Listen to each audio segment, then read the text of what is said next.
ಓಂ ಶ್ರೀ ಗುರುಬಸವಲಿಂಗಾಯ ನಮಃ. ಎನಗೆ ನಿಮ್ಮ ನೆನಪಾದಾಗ ಉದಯ, ಎನಗೆ ನಿಮ್ಮ ಮರವಾದಾಗ ಅಸ್ತಮಾನ, ಎನಗೆ ನಿಮ್ಮ ನೆನಹವೇ ಜೀವನ, ಎನಗೆ ನಿಮ್ಮ ನೆನಹವೇ ಪ್ರಾಣ ಕಾಣಾತವೇ. ಸ್ವಾಮಿ, ಎನ್ನ ಹೃದಯದಲ್ಲಿ ನಿಮ್ಮ ಚರಣ ದುಂಡಿಗೆಯನ್ನು ಕೈಯ, ವದನದಲ್ಲಿ ಷಡಕ್ಷರಿಯ ಬರೆಯ ಕೂಡಲ ಸಂಗಮನೆ. ಕರ್ನಾಟಕದ ಸಾಂಸ್ಕೃತಿಕ ನಾಯಕ ವಿಶ್ವಗುರು ಬಸವಣ್ಣನವರ ವಚನವನ್ನು ಸ್ಮರಿಸಿ ಈ ದಿನ ಸದ್ವಿದ್ಯಾ ಪದವಿ ಪೂರ್ವ ಕಾಲೇಜಿನಲ್ಲಿ ಕಾಲೇಜಿನೆಡೆಗೆ ವಚನಗಳ ನಡಿಗೆ ಎಂಬ ಅರ್ಥಪೂರ್ಣ ಕಾರ್ಯಕ್ರಮವನ್ನ ಹಮ್ಮಿಕೊಂಡಿದ್ದು, ಈ ಕಾರ್ಯಕ್ರಮದಲ್ಲಿ ಉಪಸ್ಥಿತರಿರುವಂತಹ ಕಾಲೇಜಿನ ಪ್ರಾಂಶುಪಾಲರಾದಂತಹ ಡಾಕ್ಟರ್ ಕವಿತಾ ಮೇಡಂ ಅವರಿಗೆ ಭಕ್ತಿಪೂರ್ವಕ ಶರಣಾರ್ಥಿಗಳನ್ನು ಸಮರ್ಪಿಸಿ, ನಮ್ಮನ್ನ ಇಲ್ಲಿಗೆ ಬರಲು ಕಾರಣೀಭೂತರಾದಂತಹ ಶೋಭಾ ಆನಂದ್ ಮೇಡಂ ಅವರಿಗೂ ಕೂಡ ಶರಣಾರ್ಥಿಗಳನ್ನು ಸಮರ್ಪಿಸಿ, ವೇದಿಕೆಯಲ್ಲಿರುವಂತಹ ಪತ್ನಿ ರೂಪಾ ಕುಮಾರಸ್ವಾಮಿ ಅವರಿಗೆ ಮತ್ತು ಎಲ್ಲ ಕಾಲೇಜಿನ ಸಿಬ್ಬಂದಿ ವರ್ಗದವರಿಗೆ, ಈ ಕಾರ್ಯಕ್ರಮವನ್ನ ಕಣ್ತುಂಬಿಕೊಳ್ಳುತ್ತಿರುವಂತಹ ಮನತುಂಬಿಕೊಳ್ಳುತ್ತಿರುವಂತಹ ಎಲ್ಲ ವಿದ್ಯಾರ್ಥಿ ಬಂಧು ಭಗಿನಿಯರಿಗೆ ಶರಣಾರ್ಥಿಗಳು.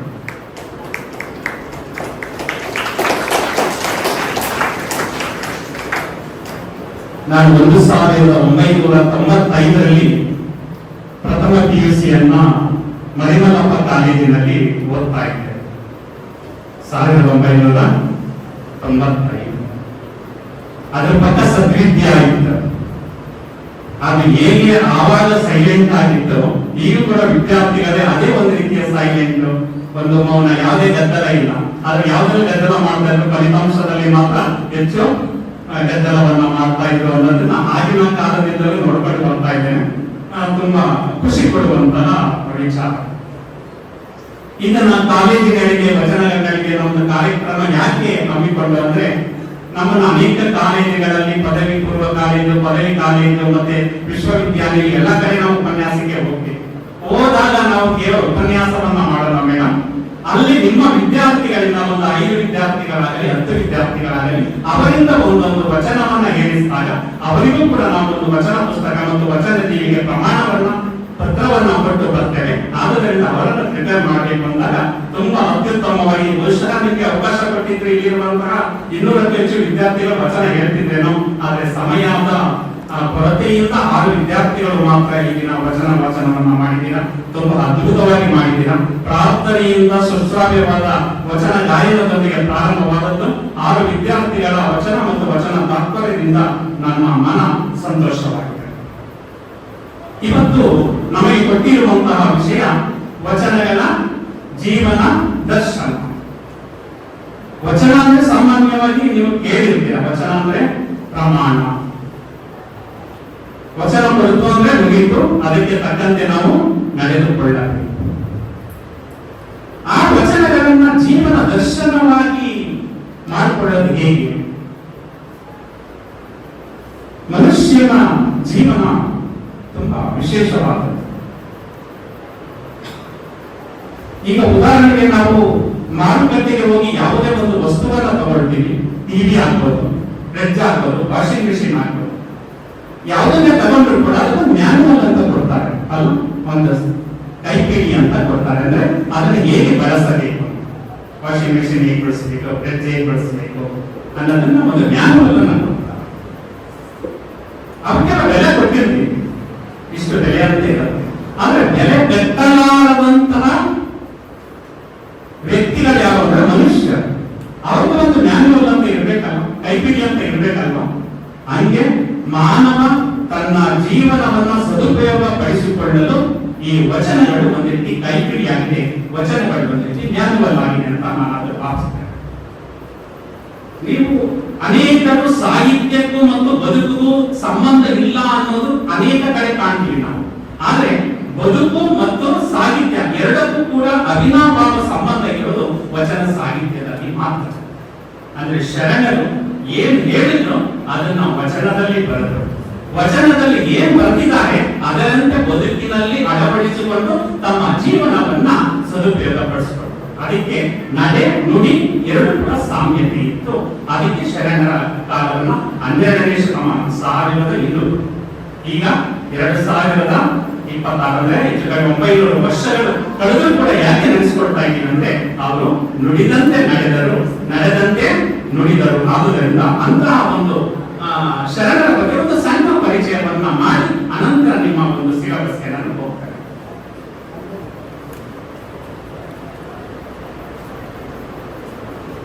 12ನೇ ಶತಮಾನದವರೆಗೆ ಅದುವರೆಗೆ ಬಂದಂತಹ ಸಾಹಿತ್ಯ ಕೃತಿಗಳಾಗ್ಬೋದು, ಅದುವರೆಗೆ ಬಂದಂತಹ ದಾರ್ಶನಿಕರಾಗ್ಬೋದು, ದೇವರ ಬಗ್ಗೆ ಹೆಚ್ಚು ಮಾತಾಡ್ತಾ ಇದ್ದಾರೆ. ದೇವರು ಅಂದ್ರೆ ಒಂದು ಸ್ವಲ್ಪ ಭಯದ ವಾತಾವರಣವನ್ನ ಮೂಡಿಸ್ಕೊಂಡಿರ್ತಾರೆ. ನೀನು ದೇವಸ್ಥಾನಕ್ಕೆ ಹೀಗೆ ಹೋಗ್ಬೇಕು, ದೇವರನ್ನ ಈ ರೀತಿಯೇ ನೀನು ನೆನಪಿಸ್ಕೊಳ್ಬೇಕು, ದೇವರನ್ನ ಈ ರೀತಿಯೇ ಸ್ತುತಿಸ್ಕೊಳ್ಬೇಕು, ಇಲ್ಲ ಅಂದ್ರೆ ದೇವರಿಗೆ ಏನ್ ಕೊಟ್ಬಿಡ್ತಾನೆ, ಶಾಪವನ್ನ ಕೊಟ್ಟು ಬಿಡ್ತಾನೆ. ಅಂದ್ರೆ ಭಯವೇ ಧರ್ಮದ ಮೂಲ ಅನ್ನೋದನ್ನ 12ನೇ ಶತಮಾನದವರೆಗೆ ನಾವು ನೋಡ್ತೇವೆ. ಆದ್ರೆ 12ನೇ ಶತಮಾನದಲ್ಲಿ ಬಂದಂತಹ ಶರಣರು ದೇವರ ಬಗ್ಗೆ ಮಾತನಾಡಲಿಲ್ಲ. ಯಾರ ಬಗ್ಗೆ ಮಾತಾಡಲು? ಮಾನವರ ಬಗ್ಗೆ ಮಾತಾಡಲು, ಮನುಷ್ಯರ ಬಗ್ಗೆ ಮಾತಾಡಲು. ಮನುಷ್ಯನೇ ದೇವರಾಗಬೇಕು, ಮಾನವನೇ ಮಹಾದೇವ ಆಗಬೇಕು ಅನ್ನೋದನ್ನೇ ತೋರಿಸಿಕೊಟ್ಟವರು ಶರಣರು. ಅದಕ್ಕೆ ಒಂದು ಅಪ್ರಮಾಣ ಬಾಲಸುಂದರಿ ಅನ್ನೋ ಒಂದು ವಚನ ಬರುತ್ತೆ. ಕಲ್ಲು ದೇವರು ದೇವರಲ್ಲ, ಮಣ್ಣು ದೇವರು ದೇವರಲ್ಲ, ಕಂಚು ಕಿತ್ತಾಳೆ ತಾಮ್ರಗಳಿಂದ ಮಾಡಿದ ದೇವರು ದೇವರಲ್ಲ. ಸೇತು ಬಂದ ರಾಮೇಶ್ವರ, ಗೋಕರ್ಣ, ಕಾಶಿ, ಅಷ್ಟಷಷ್ಠಿ ಪುಣ್ಯ ಕ್ಷೇತ್ರಗಳಲ್ಲಿನ ದೇವರು ದೇವರಲ್ಲ. ಆದರೆ ಯಾವ ದೇವರು? ತನ್ನ ತಾನರಿತು ತಾನಾರೆಂದು ತಿಳಿದೊಡೆ ತಾನೇ ದೇವರೋಡ ಅಪ್ರಮಾಣ ಕೂಡಲ ಸಾಗರ. ಕಲ್ದೇವರು ದೇವರಲ್ಲ ಅಂತ ಹೇಳ್ತಾರೆ, ಕೊನೆಗೆ ಮಣ್ಣು ದೇವರಲ್ಲ ದೇವರಲ್ಲ ಅಂತಾರೆ. ಇನ್ನು ಕೆಲವು ಚಿನ್ನದಲ್ಲಿ ಕೂಡ ದೇವರನ್ನ ಮಾಡ್ಕೊಂಡಿರ್ತಾರೆ, ಅದು ದೇವರಲ್ಲ ಅಂತ. ಇನ್ ಕೆಲವರು ಹೇಳ್ತಾರೆ, ಇಲ್ಲ ನಾನು ಪುಣ್ಯಕ್ಷೇತ್ರಗಳಿಗೆ ಹೋದ್ರೆ ಅದು ದೇವರನ್ನ ಹುಡುಕೊಂಡು ಹೋಗ್ತೀನಿ ಅಂತ ಹೇಳ್ತಾರೆ, ಅದು ಅಲ್ಲ. ಅಷ್ಟಷಷ್ಠಿ ಪುಣ್ಯ ಕ್ಷೇತ್ರಗಳಲ್ಲಿ ದೇವರು ದೇವರಲ್ಲ. ಕಾಶಿ, ರಾಮೇಶ್ವರ ಎಲ್ಲೆಲ್ಲ ಹೋಗ್ತಾರೆ, ಅದು ದೇವರಲ್ಲ. ಅಂದ್ರೆ ಯಾವ ದೇವರು? ತನ್ನ ತಾನರಿತು ತಾನಾರೆಂದು ತಿಳಿದರೆ ತಾನೇ ದೇವನೋಡ ಪ್ರಮಾಣ ಕೂಡಲ ಸಂಗಮ. ಅಂದ್ರೆ ತನ್ನನ್ನು ತಾವು ಬರೆದುಕೊಂಡು ತಾವು ಒಳ್ಳೆಯ ಆಚಾರ ವಿಚಾರಗಳನ್ನ ಅಳವಡಿಸಿಕೊಂಡಾಗ ದೇವರಂತಹ ವ್ಯಕ್ತಿಯವನು, ದೇವರಂತಹ ವ್ಯಕ್ತಿ ಇವಳು ಅಂತ ಹೇಳ್ತಾರೆ. ಅಂದ್ರೆ ಮನುಷ್ಯನೇ ಆಚಾರ ವಿಚಾರಗಳನ್ನ ತನ್ನಲ್ಲಿ ಅಳವಡಿಸಿಕೊಳ್ಳುವುದರ ಮುಖಾಂತರ ಮಾನವನೇ ಮಹಾದೇವನಾಗಬಹುದು ಅಂತ ತೋರಿಸಿಕೊಟ್ಟರೆ ಶರಣರು. ಅಂತಹ ಶರಣರ ವಚನಕ್ಕೆ ಅಂದು ಇಂದು ಮುಂದೆಂದು ಕೂಡ ಪ್ರಾಧಾನ್ಯತೆ ಆಗಿರೋದನ್ನ ಕಾಣಬಹುದು. ಶರಣರ ವಚನಗಳನ್ನ ಅಧ್ಯಯನ ಮಾಡಿದ್ರೆ ಏನಾಗುತ್ತೆ? ನಾವು ಊಟ ಮಾಡೋದು ಕೂಡ ಒಂದು ಕಾರಣ ಇರುತ್ತೆ. ಊಟ ಮಾಡಿದ್ರೆ ನಾವು ಚೈತನ್ಯವಾಗಿ ಹೋರಾಡಬೇಕು, ಓದಬೇಕು, ಬರೀಬೇಕು ಅನ್ನೋ ಒಂದು ಉದ್ದೇಶ ಇರುತ್ತೆ. ಹಂಗೆ ವಚನಗಳ ಕ್ಲಾಸ್ ಅನ್ನು ನೀವು ಕೇಳಕ್ ಬಂದಿದ್ದೀರಾ ಅಂದ್ರೆ ಇದರಿಂದ ಒಂದು ಉದ್ದೇಶ ಇರಬೇಕಲ್ಲ. ವಚನಗಳನ್ನ ಅಧ್ಯಯನ ಮಾಡೋದ್ರಿಂದ ತಲೆಯಲ್ಲಿ ಸದ್ವಿಚಾರ ಉಂಟಾಗುತ್ತೆ. ಈ ವಚನಗಳನ್ನ ಅಧ್ಯಯನ ಮಾಡೋದ್ರಿಂದ ಎದೆಯಲ್ಲಿ ಸದ್ಭಾವ, ಕೈಯಲ್ಲಿ ಸತ್ಕಾರ್ಯ ಬರುತ್ತೆ, ಬಾಯಲ್ಲಿ ಸರಿಮಾತು ಬರುತ್ತೆ. ತಲೆಯಲ್ಲಿ ಸದ್ವಿಚಾರ, ಎದೆಯಲ್ಲಿ ಸದ್ಭಾವ, ಕೈಯಲ್ಲಿ ಸತ್ಕಾರ್ಯ, ಬಾಯಲ್ಲಿ ಸವಿಮಾತನ್ನ ಉಂಟು ಮಾಡುವುದೇ ವಚನಗಳು. ಆದುದರಿಂದಲೇ ನಿಮಗೆ ಒಂದು ಪದ್ಯ ರೂಪದಲ್ಲಿ ವಚನ ಸಾಹಿತ್ಯವನ್ನ ಕೊಟ್ಟಿದ್ದಾರೆ. ವಚನವನ್ನ ನೀವು ಓದಿಬಿಟ್ಟು ಅದಕ್ಕೆ ಪರೀಕ್ಷೆಯನ್ನ ಬರೆದ್ಬಿಟ್ಟು ಅದರಲ್ಲಿ ಅಂಕಗಳನ್ನ ಗಳಿಸಿದ್ರೆ ಮಾತ್ರ ಅದೇ ಕೊನೆಗೊಳ್ಳುವುದಿಲ್ಲ. ಅದನ್ನ ನಿಮ್ಮ ಬದುಕಿನುದ್ದಕ್ಕೂ ಕೂಡ ಅಳವಡಿಸಿಕೊಂಡಾಗ ಮಾತ್ರ ನಿಮ್ಮ ಜೀವನ ಸಾರ್ಥಕತೆಯ ಹಾದಿಯನ್ನ ಹಿಡಿಯುತ್ತೆ ಅಂತ ಹೇಳ್ತಾ, ಇವತ್ತು ಆ ಒಂದು ಉದ್ದೇಶದಿಂದಲೇ ವಚನ ದರ್ಶನವಾಗಬೇಕು. ನಿಮಗೆ ವಚನಗಳು ನಮ್ಮ ಜೀವನಕ್ಕೆ ದರ್ಶನವಾಗಬೇಕು ಅನ್ನೋ ಒಂದು ಸದುದ್ದೇಶದಿಂದ ಈ ಒಂದು ವಚನ ಸಾಹಿತ್ಯವನ್ನ ನಿಮ್ಮ ಒಂದು ಸಿಲೆಬಸ್ ಅಲ್ಲಿ ಅಳವಡಿಸಿಕೊಟ್ಟಿದ್ದಾರೆ. ಅದರಲ್ಲಿ ಅಲ್ಲಮ ಪ್ರಭುದೇವರ 3 ವಚನಗಳು, ನಂತರ ಅಕ್ಕಮಹಾದೇವಿಯವರ 3 ವಚನಗಳು ಮತ್ತು ಗಟ್ಟಿವಾಳೆಯವರ 3 ವಚನಗಳನ್ನು ಕೊಟ್ಟಿದ್ದಾರೆ. ಎಲ್ಲಕ್ಕೂ ಒಂದು ವಚನವನ್ನು ನಾವು ಸರಿಯಾಗಿ ನಿರ್ವಚನ ಮಾಡ್ತೀವಿ ಅಂದ್ರೆ ಒಂದೊಂದು ವಚನವನ್ನು 1 ಗಂಟೆ ಸಮಯ ಬೇಕು. ಆದರೆ ನಮ್ಗೆ ಸುಮಾರು 9 ದಿನಗಳು ನಮ್ಗೆ ಅವಕಾಶ ಕೊಡಬೇಕಾಗುತ್ತೆ. ಆದ್ರೆ ಸಮಯವನ್ನು ತೆಗೆದುಕೊಳ್ಳೋದಿಲ್ಲ. ಆ ಕೆಲವೇ ನಿಮಿಷಗಳಲ್ಲಿ ನಾನು ಅಲ್ಲಮ ಪ್ರಭು ಮತ್ತೆ ಗಟ್ಟಿವಾಳೆಯವರ ವಚನಗಳನ್ನ ಒಂದು ತಿಳಿಸ್ತೇನೆ. ಮನೆಯವರು ಅಕ್ಕ ಮಹಾದೇವಿಯವರ ಒಂದು ವಚನಗಳನ್ನ ತಾತ್ಪರ್ಯವನ್ನ ತಿಳಿಸಿ ಅಲ್ಲಿಗೆ ನಿಮ್ಮ ಒಂದು ಅವಧಿ ಮುಗಿಯುತ್ತೆ. ಇರುವಷ್ಟು ಅವಧಿಯಲ್ಲಿ ಅದನ್ನು ನಾವು ಸ್ವಲ್ಪ ತಲೆಯಲ್ಲಿ ಇಟ್ಕೊಂಡಾಗ ನಮ್ಮ ಮನಸ್ಸು ಕೂಡ ಒಂದು ರೀತಿ ಏಕಾಗ್ರತೆ ಬೇಕು. ಈಗಿನ ಕಾಲದಲ್ಲಿ ಎಲ್ಲ ಸಿಗ್ತಾ ಇದೆ, ಏಕಾಗ್ರತೆ ಸಿಗ್ತಾ ಇಲ್ಲ. ಆ ಏಕಾಗ್ರತೆಗೂ ಕೂಡ ವಚನ ಸಾಹಿತ್ಯದಿಂದ ಈ ಅವಧಿ ಮುಗಿಯೋದ್ರೊಳಗಡೆ ನಿಮಗೆ ಏಕಾಗ್ರತೆ ಯಾವ ರೀತಿ ಬರುತ್ತೆ ಅನ್ನೋದನ್ನ ನಾನು ನಿಮಗೆ ತಿಳಿಸೋದಕ್ಕೆ ಇಷ್ಟಪಡ್ತೇನೆ. ಅಲ್ಲಮ ಪ್ರಭುಗಳು ಒಂದು ವಚನ ತಾತ್ಪರ್ಯವನ್ನು ಪಡೆದಿದ್ದಾರೆ ಗಟ್ಟಿವಾಗಿ. ಅದಕ್ಕೆ ಒಂದು ಹಿನ್ನೆಲೆ, ಈ ಎಲ್ಲಾ ಶರಣರು ಒಂದು ಸ್ಥಳದಲ್ಲಿ ನೆಲೆಗೊಳ್ಳಲಿಕ್ಕೆ ಕಾರಣವಾದಂತೆ ಕಲ್ಯಾಣ ಅಂತ ಬಸವಣ್ಣನವರ ಪ್ರಭಾವದಿಂದ ಅದನ್ನು ಬಸವ ಕಲ್ಯಾಣ ಅಂತ ಕರೀತಾರೆ. ನೋಡಿದ್ದೀರಾ ಬಸವ ಕಲ್ಯಾಣ ಯಾವಾಗಲೂ? ಏನಾದ್ರೂ ಪ್ರವಾಸ ಹೋದ್ರೆ ಹೋಗಿ ಬನ್ನಿ, ಆ ಕಡೆ ತುಂಬಾ ಚೆನ್ನಾಗಿದೆ. ಈಗ ಅನುಭವ ಮಂಟಪ ಅಂತ ರಚನೆ ಆಗ್ತಾ ಇದೆ.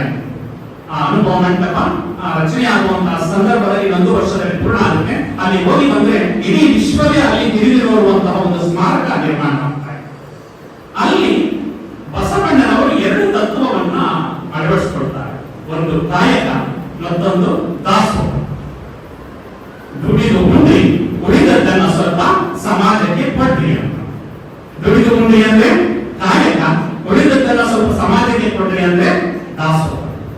ಆ ತತ್ವವನ್ನ ಅಳವಡಿಸಿಕೊಂಡು ಅಲ್ಲಿ ಒಂದು ಅನುಭವ ಮಂಟಪವನ್ನ ಸ್ಥಾಪನೆ ಮಾಡ್ತಾರೆ. ಅನುಭವ ಮಂಟಪವನ್ನ ಸ್ಥಾಪನೆ ಮಾಡೋದಕ್ಕೆ ಅಲ್ಲಮ ಪ್ರಭುಗಳನ್ನ ಅದರ ಅಧ್ಯಕ್ಷರನ್ನಾಗಿ ಮಾಡ್ತಾರೆ.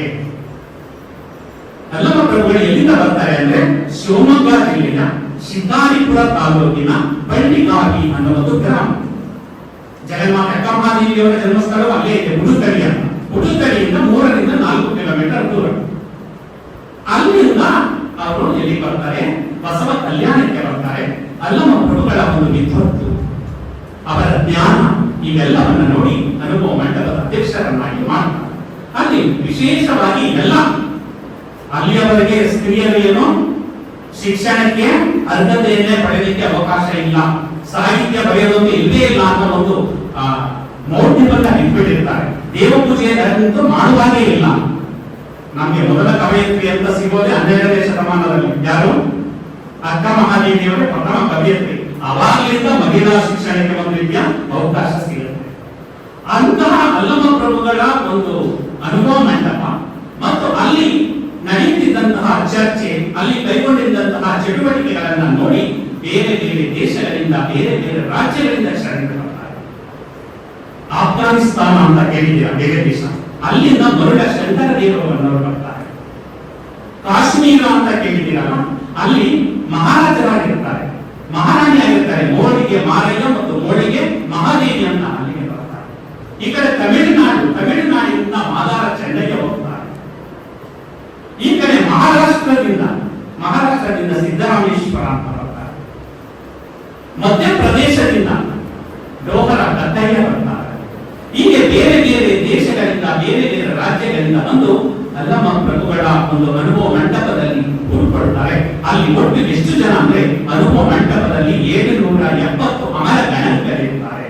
770 ಜನರು ಕೂಡ ವಚನಗಳನ್ನ ರಚಿಸಿರುವ ಸಾಧ್ಯತೆ ಇದೆ. ನಂತರ ನಡೆದಂತಹ ಕಲ್ಯಾಣ ಕ್ರಾಂತಿಯಲ್ಲಿ ನಮಗೆ ಕೇವಲ 200ಕ್ಕೂ ಹೆಚ್ಚು ವಚನಕಾರರ ವಚನಗಳು ಮಾತ್ರ ನಮಗೆ ದೊರೆತಿದೆ. ಮತ್ತೆ ಅಲ್ಲಿ 1,96,000 ಶರಣರು ಅಲ್ಲಿ ನೆಲೆಗೊಳ್ಳುತ್ತಾರೆ ಬಸವ ಕಲ್ಯಾಣದಲ್ಲಿ. ಎಷ್ಟನೇ ಶತಮಾನ? 12ನೇ ಶತಮಾನ. ಇವತ್ತು 21ನೇ ಶತಮಾನ. ಈ ಒಂದು ಸಾಮಾಜಿಕ ಜಾಲತಾಣಗಳ ಒಂದು ಯುಗವೇ ಪ್ರಾರಂಭ ಆಗಿಬಿಟ್ಟಿದೆ. ಫೇಸ್ಬುಕ್ ಇದೆ, ಇನ್ಸ್ಟಾಗ್ರಾಮ್ ಇದೆ, ವಾಟ್ಸ್ಆಪ್ ಇದೆ, ಯೂಟ್ಯೂಬ್ ಇದೆ, ಟ್ವಿಟರ್ ಇದೆ. ಇವತ್ತು ನಾನು ಮಾತಾಡ್ತಾ ಇದ್ದೀನಿ ಅಂದ್ರೆ ಯಾರಾದ್ರೂ ಒಂದು ಫೋಟೋವನ್ನು ಅಥವಾ ವಿಡಿಯೋನ ಅಪ್ಲೋಡ್ ಮಾಡಿಬಿಟ್ರೆ ಅಮೆರಿಕದವ್ರು ನೋಡ್ಬೋದು, ಆಸ್ಟ್ರೇಲಿಯಾದವ್ರು ನೋಡ್ಬೋದು, ಈ ಕಡೆ ಯಾವ ದೇಶದವ್ರು ಬೇಕಾದ್ರೂ ನೋಡ್ಬೋದು. ಈ ವಿಶ್ವಕ್ಕೆ ಹೊರಟೋಗುತ್ತೆ. ಹಾಗೇನಿತ್ತು? ಈಗ ನಾನೊಂದು ಫೋಟೋ ಹಾಕ್ತೀನಿ ಅಂದ್ರೆ ಒಂದು ಫೇಸ್ಬುಕ್ ಅಲ್ಲ ಅಥವಾ ಇನ್ಸ್ಟಾಗ್ರಾಮ್ ಅಲ್ಲ 100 ಜನ ನೋಡಿದ್ರೆ ತುಂಬಾ ಸಂತೋಷ ಆಗುತ್ತೆ. 1,000 ಜನ ನೋಡಿದ್ರೆ 1,000 ಜನ ನೋಡಿದ್ರೆ ಅಂತ ನಮ್ಮ ಕಾಲವನ್ನ ನಾವೇ ಕಟ್ಕೊಳ್ತೀವಲ್ವಾ? 1,00,000 ಜನ ನೋಡ್ಬೇಕು. ಹಾಗೆ ಬಸವಣ್ಣನವರ ಕಾಲದಲ್ಲಿ ಯಾವುದೇ ಫೇಸ್ಬುಕ್ ಇಲ್ಲ, ಇನ್ಸ್ಟಾಗ್ರಾಮ್ ಇಲ್ಲ, ಟ್ವಿಟರ್ ಇಲ್ಲ, ಯೂಟ್ಯೂಬ್ ಇಲ್ಲ. ಆದ್ರೂ ಕೂಡ 1,96,000 ಜನ ಅಲ್ಲಿಗೆ ಬಂದ್ರು ಅಂದ್ರೆ ಬಸವಣ್ಣನವರ ಫೇಸ್ ವ್ಯಾಲ್ಯೂ ಎಷ್ಟಿತ್ತು ಅನ್ನೋದನ್ನ ನಾವು ಅರ್ಥ ಮಾಡ್ಕೊಳ್ಬೇಕಾಗುತ್ತೆ. ಅಲ್ಲ, ನಮ್ಮ ಫೇಸ್ ವ್ಯಾಲ್ಯೂ ಏನು, ಅವರ ಫೇಸ್ ವ್ಯಾಲ್ಯೂ ಏನು ಅನ್ನೋದನ್ನ ಅರ್ಥ ಮಾಡ್ಕೊಳ್ಬೇಕಾಗುತ್ತೆ. ಯಾಕಂದ್ರೆ ಅವರು ನುಡಿದಂತೆ ನಡೆದರು, ನಡೆದಂತೆ ನುಡಿದರು. ಅಂತಹ ಅನುಭವ ಮಂಟಪದಲ್ಲಿ ಅನೇಕ ಜನರು ನೆಲೆಗೊಂಡು 22,000 ವಚನಗಳು ಮಾತ್ರ ನಮಗೆ ದೊರೆತಿದೆ. ಅದರಲ್ಲಿ ಅಲ್ಲಮ ಪ್ರಭುದೇವರ 3 ವಚನಗಳನ್ನು ನಿಮಗೆ ಕೊಟ್ಟಿದ್ದಾರೆ. 1,625 ವಚನಗಳು ಅಲ್ಲಮ ಪ್ರಭು ಕೊಟ್ಟಿರೋದು. ಅದರಲ್ಲಿ 3 ವಚನಗಳು ಮಾತ್ರ ಕೊಟ್ಟಿದ್ದಾರೆ. ಆ 3 ವಚನಗಳಲ್ಲಿ ಮೊದಲನೆಯ ವಚನ ನಿಮಗೆ ಕೊಟ್ಟಿರುವಂತದ್ದು ವಿಶೇಷವಾದಂತಹ ವಚನ. ಯಾಕಂದ್ರೆ PUC ಆಗ್ತಿದ್ದಂಗೆ ನಮ್ಗೆ ಒಂದು ಸ್ವಲ್ಪ ರೆಕ್ಕೆ ಬರುತ್ತೆ ಅಲ್ವಾ. ರೆಕ್ಕೆ ಬರುತ್ತೆ ಅಂದ್ರೆ ನಮ್ಮ ತಂದೆ ತಾಯಿಗಳು ಗಾಡಿ ತಗೊಂಡ್ಬಿಡ್ತಾರೆ, ಎಲ್ಲಿಗಾದ್ರೂ ಏನ್ ಮಾಡ್ಬೋದು ನಾವು ಪ್ರವಾಸನ ಇದು ಅಂತ ಹೋಗ್ತೀವಿ. ಅದಕ್ಕೆ ಒಂದು ಸ್ವಲ್ಪ ಕಡಿವಾಣ ಆಗಲಿ ಅಂತ ಅಲ್ಲಮ ಪ್ರಭುದೇವರು ಈ ವಚನವನ್ನು ಕೊಟ್ಟಿದ್ದಾರೆ. ಕಾಲುಗಳೆಂಬುದು ಗಾಳಿ ಕಂಡಯ್ಯ, ದೇಹವೆಂಬುದು ತುಂಬಿದ ಬಂಡಿ ಕಂಡಯ್ಯ, ಬಂಡಿಯ ಹೊಡೆವ ರೈವರು ಮಾಲಿಸರು ಒಬ್ಬರಿಗೊಬ್ಬರು ಸಮವಿಲ್ಲಯ್ಯ, ಅವರಿಚ್ಛೆಯ ನರಿದು ಒಡೆಯದಿದ್ದರೆ ಅದರಚ್ಚು ಮುರಿಯಿತು ಈಶ್ವರ. ತುಂಬಾ ಅದ್ಭುತವಾದಂತಹ ವಚನ. ಕಾಲುಗಳೆಂಬುದು ಗಾಳಿ ಕಂಡಯ್ಯ, ಒಂದು ಬಸ್ ಅಂತ ಅನ್ಕೊಂಡ್ರು ಅಥವಾ ಒಂದು ಸ್ಕೂಟರ್ ಅಂತ ಅನ್ಕೊಂಡ್ರು ಅಲ್ಲಿಗೆ ಚಕ್ರಗಳು ಹೇಗೋ ಹಂಗೆ ಕಾಲುಗಳು ನಮ್ಗೆ ಚಕ್ರ ಇದ್ದಂಗೆ. ಯಾವುದಕ್ಕೆ? ದೇಹವೆಂಬುದು ತುಂಬಿರುವಂತಹ ಬಂಡಿಗೆ. ಈ ದೇಹವೆಂಬ ಬಂಡಿಗೆ ಕಾಲುಗಳು ಏನಾಗಿದೆ? ಚಕ್ರಗಳಾಗಿದೆ. ಬಂಡಿಯ ಒಡೆವ ರೈವರು ಮಾಲಿಸರು ಒಬ್ಬರಿಗೊಬ್ಬರು ಸಮವಿಲ್ಲಯ್ಯ. ಈಗ ನಾವು ತೊಂದರೆ ಕೊಡೋದು, ಬಂಡಿಯನ್ನು ಹೊಡಿತಾ ಇದ್ದಾರೆ. ಯಾರು ಹೊಡಿತಾ ಇದ್ದಾರೆ? ಐವರು ಮಾಲಿಸರು. ಐವರು ಮಾಲಿಸರು ಅಂದ್ರೆ ಯಾರು? ಪಂಚೇಂದ್ರಿಯಗಳು. ಯಾವುದು ಪಂಚೇಂದ್ರಿಯಗಳು? ಕಣ್ಣು, ಕಿವಿ, ಮೂಗು, ನಾಲಿಗೆ, ಚರ್ಮ. ಐವರು ಮಾಲಿಸರು ಏನ್ ಮಾಡ್ತಾ ಇದ್ದಾರೆ? ಬಂಡಿನ ಹೊಡಿತಾ ಇದ್ದಾರೆ. ಕಣ್ಣು ಒಳ್ಳೆಯದನ್ನು ನೋಡುವಂತ ಇರುತ್ತೆ, ನಾವು ಒಳ್ಳೆಯದನ್ನು ಮಾತ್ರ ನೋಡಬೇಕು, ಒಳ್ಳೆಯದನ್ನು. ಕಿವಿ ಹೇಳುತ್ತೆ ಒಳ್ಳೆಯದನ್ನು ಮಾತ್ರ ಕೇಳುವಂತೆ, ನಾವು ಒಳ್ಳೆಯದನ್ನು ಮಾತ್ರ ಕೇಳಬೇಕು ಅಲ್ಲ. ಚರ್ಮ ಒಳ್ಳೆಯದನ್ನು ಮಾತ್ರ ಸ್ಪರ್ಶ ಮಾಡುವಂತೆ ಇರುತ್ತೆ, ಒಳ್ಳೆಯದನ್ನು ಮಾತ್ರ ಸ್ಪರ್ಶ ಮಾಡಬೇಕು. ನಾಲಿಗೆ ಹೇಳುತ್ತೆ ಒಳ್ಳೆಯದನ್ನು ಮಾತ್ರ ಮಾತನಾಡು. ನಾಲಿಗೆ ಚೆನ್ನಾಗಿದ್ದರೆ ನಾಳೆಲ್ಲ ಒಳ್ಳೆಯದು ಅಂತ ಹೇಳ್ತಾರೆ. ಹಂಗೆ ನಾಲಿಗೆ ಒಳ್ಳೆಯದನ್ನು ಮಾತ್ರ ಮಾತಾಡಬೇಕು. ಇನ್ನು ಕಣ್ಣಾಯ್ತು, ಕಿವಿಯಾಯ್ತು, ಮೂಗು ಒಳ್ಳೆಯ ಸುವಾಸನೆಯನ್ನು ಮಾತ್ರ ನೀನು ಸರಿ ಅಂತ ಹೇಳುತ್ತೆ. ಆದ್ರೆ ನಾವು ಕೆಟ್ಟ ಸುವಾಸನೆಗಳನ್ನು ಸರಿ ಹೋಗ್ತಾ ಇದ್ದೀವಿ. ಅಂದ್ರೆ ಕಣ್ಣು ಒಳ್ಳೆಯದನ್ನ ಮಾತ್ರ ನೋಡಿದ್ರೆ, ಕಿವಿ ಒಳ್ಳೆಯದನ್ನ ಮಾತ್ರ ಕೇಳಿದ್ರೆ, ಚರ್ಮ ಒಳ್ಳೆಯದನ್ನ ಮಾತ್ರ ಸ್ಪರ್ಶಿಸಿದ್ರೆ, ನಾಲಿಗೆ ಒಳ್ಳೆಯದನ್ನ ಮಾತ್ರ ಮಾತಾಡಿದ್ರೆ, ಮೂಗು ಒಳ್ಳೆಯದನ್ನ ಮಾತ್ರ ಗ್ರಹಿಸಿದ್ರೆ ಮಾತ್ರ ನಮ್ಮ ದೇಹ ಅನ್ನೋದು ಯಶಸ್ವಿಯಾಗಿ ನಡೆದುಕೊಂಡು ಹೋಗುತ್ತೆ. ಆದ್ರೆ ಅದಕ್ಕೆ ಉಲ್ಟ, ಒಳ್ಳೆಯದ್ರ ಬಂದು ಕೆಟ್ಟದು ಅನ್ನೋದು ಬಂದ್ಬಿಟ್ಟೆ ನಮ್ಮ ದೇಹ ಏನಾಗುತ್ತೆ?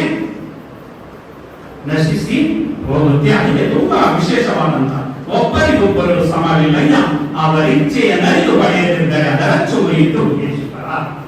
ಅವರ ಇಚ್ಛೆ ಹತ್ಕೋಬೇಕು.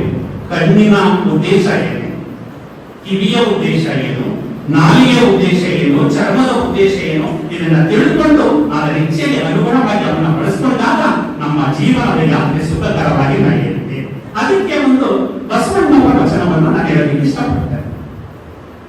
ಬಸವಣ್ಣ ಹೇಳ್ತಾರೆ, ಇದು ನಿಮಗೆ ಏಕಾಗ್ರತೆಗೆ ತುಂಬಾ ಮುಖ್ಯವಾದಂತಹ ವಚನ. ಏಕಾಗ್ರತೆಯನ್ನು ಮೈಗೂಡಿಸ್ಕೊಳ್ಬೇಕು. ಪ್ರಥಮ PUC, ದ್ವಿತೀಯ PUC ಪುಸ್ತಕವನ್ನ ಇಟ್ಕೊಂಡಿದ್ದೀರಾ, ಓದ್ತಾ ಇದ್ದೀರಾ. ಓದುವಾಗ ಟಿವಿ ಹಾಕ್ಬಿಟ್ಟಿದ್ದಾರೆ ನಿಮಗೆ ಅಲ್ಲ. ಟಿವಿ ಏನ್ ಮಾಡ್ತಾ ಇದೆ? ನಿಮಗೆ ಡಿಸ್ಟರ್ಬ್ ಮಾಡ್ತಾ ಇದೆ ಅಲ್ವಾ. ಹೊರಗಡೆ ನಿಮ್ಮ ಫ್ರೆಂಡ್ಸ್ ಗಳ ಆಟ ಆಡ್ತಾ ಇದ್ದಾರೆ, ಅಲ್ಲಿ ಆಟ ಆಡೋದು, ಇಲ್ಲಿ ಓದೋದು, ಅಥವಾ ಟಿವಿ ನೋಡೋದು, ಇಲ್ಲಿ ಓದುವುದು ಅಂತ ನಿಮಗೆ ಒಂದು ರೀತಿ ಸಮಸ್ಯೆ ಎದುರಾಗುತ್ತೆ. ಆಗ ಬಸವಣ್ಣನವರ ಈ ವಚನವನ್ನ ನೀವು ನೆನಪಿಸ್ಕೊಂಡ್ರೆ ಯಾವುದು ಮುಖ್ಯ ಅನ್ನೋದು ಗೊತ್ತಾಗುತ್ತೆ. ಆಗ ಹೇಳ್ತಾರೆ ಬಸವಣ್ಣನವರು, ಅತ್ತಲಿತ್ತ ಹೋಗದಂತೆ ಎಡಗನ ಮಾಡಯ್ಯ ತಂದೆ, ಸುತ್ತಿ ಸುಳಿದು ನೋಡದಂತೆ ಅಂಗಕನ ಮಾಡಯ್ಯ ತಂದೆ, ಮತ್ತೊಂದ ಕೇಳದಂತೆ ಕಿವುಡನ ಮಾಡಯ್ಯ ತಂದೆ, ನಿಮ್ಮ ಶರಣರ ಪಾದವಲ್ಲದೆ ಅನ್ಯ ವಿಷಯ ಕೆಲಸದಂತೆ ಇರಿಸು ಕೂಡಲ ಸಂಗಮ ದೇವ ಅಂತ ಹೇಳ್ತಾರೆ. ಎಂತ ಅದ್ಭುತವಾದಂತಹ ವಚನ. ಅತ್ತಲಿತ್ತ ಹೋಗದಂತೆ ಆಟ ಆಡ್ತಾ ಇದ್ದಾರೆ, ಒಳ್ಳೆಯ ಫ್ರೆಂಡ್ಸ್ ಗಳ ಗಾಡಿ ತಗೊಂಡು ಸುತ್ತಾಡ್ತಾ ಇದ್ದಾರೆ. ಆದ್ರೆ ನಮ್ಮ ತಂದೆ ತಾಯಿ ಏನ್ ಮಾಡ್ಬಿಟ್ಟಿದ್ದಾರೆ? ಪುಸ್ತಕವನ್ನ ಕೊಟ್ಟು ಓದು ಓದು ಓದು ಅಂತ ಏನ್ ಮಾಡ್ಬಿಟ್ಟಿದ್ದಾರೆ? ನಿಮ್ಮನ್ನ ಕಟ್ಟಾಕ್ಬಿಟ್ಟಿದ್ದಾರೆ. ನಾನು ಓದಬೇಕಾದ್ರೆ ಯಾವುದು ಕಡೆಗೂ ಹೋಗ್ಬಾರ್ದು. ಆರ್ಯ ಏನೋ ಅತ್ತಲಿಂತ ಹೇಳವ ಅಂದ್ರೆ ನನ್ನನ್ನು ಕುಂಟನನ್ನಾಗಿ ಮಾಡು, ನನ್ನ ಯಾವುದೇ ಬೇರೆ ವಿಷಯಗಳು ಸೇರಿದಂತೆ ನನ್ನ ಕುಂಟನನ್ನಾಗಿ ಮಾಡು ಅಂತ ಹೇಳಿ ಆ ಸಂದರ್ಭದಲ್ಲಿ ಕುಂಟಾದ ಕಾಲ ತಡೆಗಡಲ್ಲ. ಆ ಸಂದರ್ಭದಲ್ಲಿ ಓದುವಂತಹ ಸಂದರ್ಭದಲ್ಲಿ ನನ್ನ ಕೆಳಗನನ್ನಾಗಿ ಮಾಡು. ಸುತ್ತಿ ಸುಳಿದು ನೋಡದಂತೆ ಅನ್ನಕನ ಮಾಡಯ್ಯ ತಂದೆ. ಟಿವಿ ಹಾಕ್ಬಿಟ್ಟಿದ್ದಾರೆ, ಟಿವಿ ಕಾಣ್ತಾ ಇದೆ, ಆದ್ರೆ ಟಿವಿ ಇದ್ರೂ ಕೂಡ ಟಿವಿ ಕಾಣದಂತೆ ನಾವು ಓದುವುದು, ಹೌದಾ? ಅದು ಮನಸ್ಸು ಬೇಕು. ಆ ರೀತಿ ಸುತ್ತಿ ಸುಳಿದು ನೋಡದಂತೆ ಆ ಕುರುಡನನ್ನಾಗಿ ಮಾಡು. ಮತ್ತೊಂದು ಕೇಳದಂತೆ ಬೇರೆ ಬೇರೆ ಗಲಾಟೆಗಳು ಶಬ್ದಗಳು ನಮ್ಮ ಕಿವಿಗೆ ಕರ್ಕಶವನ್ನು ಉಂಟು ಮಾಡ್ತಾ ಇದೆ. ನಾನು ಓದುವಂತಹ ಸಂದರ್ಭದಲ್ಲಿ ಮತ್ತೊಂದು ಕೇಳದಂತೆ ಕಿವುಡನ ಮಾಡಯ್ಯ ತಂದೆ. ನಿಮ್ಮ ಶರಣರ ಪಾದವಲ್ಲದೆ ಅನ್ಯ ವಿಷಯ ಕೆಲಸದಂತೆ ಇರಿಸು ಕೂಡಲ ಸಕಲದೇವ ಅಂತ ಬಸವಣ್ಣನ ನೀವೇ ಹೇಳಬೇಕು. ಈ ಪುಸ್ತಕದಲ್ಲಿರುವ ವಿಷಯವನ್ನು ಮಾತ್ರ ಬಿಟ್ಟು ಇನ್ಯಾವುದೇ ವಿಷಯಗಳು ನನ್ನ ಹತ್ತಿರ ಸುಳಿಯದಂತೆ ಮಾಡುವಂತ ನೀವು ಮನಸ್ಸಲ್ಲಿ ನೆನ್ಕೋಬಿಟ್ರೆ ನೀವು ಓದಿನಲ್ಲಿ ಸಾರ್ಥಕತೆಯನ್ನು ಪಡಿತೀರಾ, ಸಕ್ಸಸ್ ಆಗ್ತೀರಾ, ಜೀವನದಲ್ಲೂ ಕೂಡ ಯಶಸ್ಸು.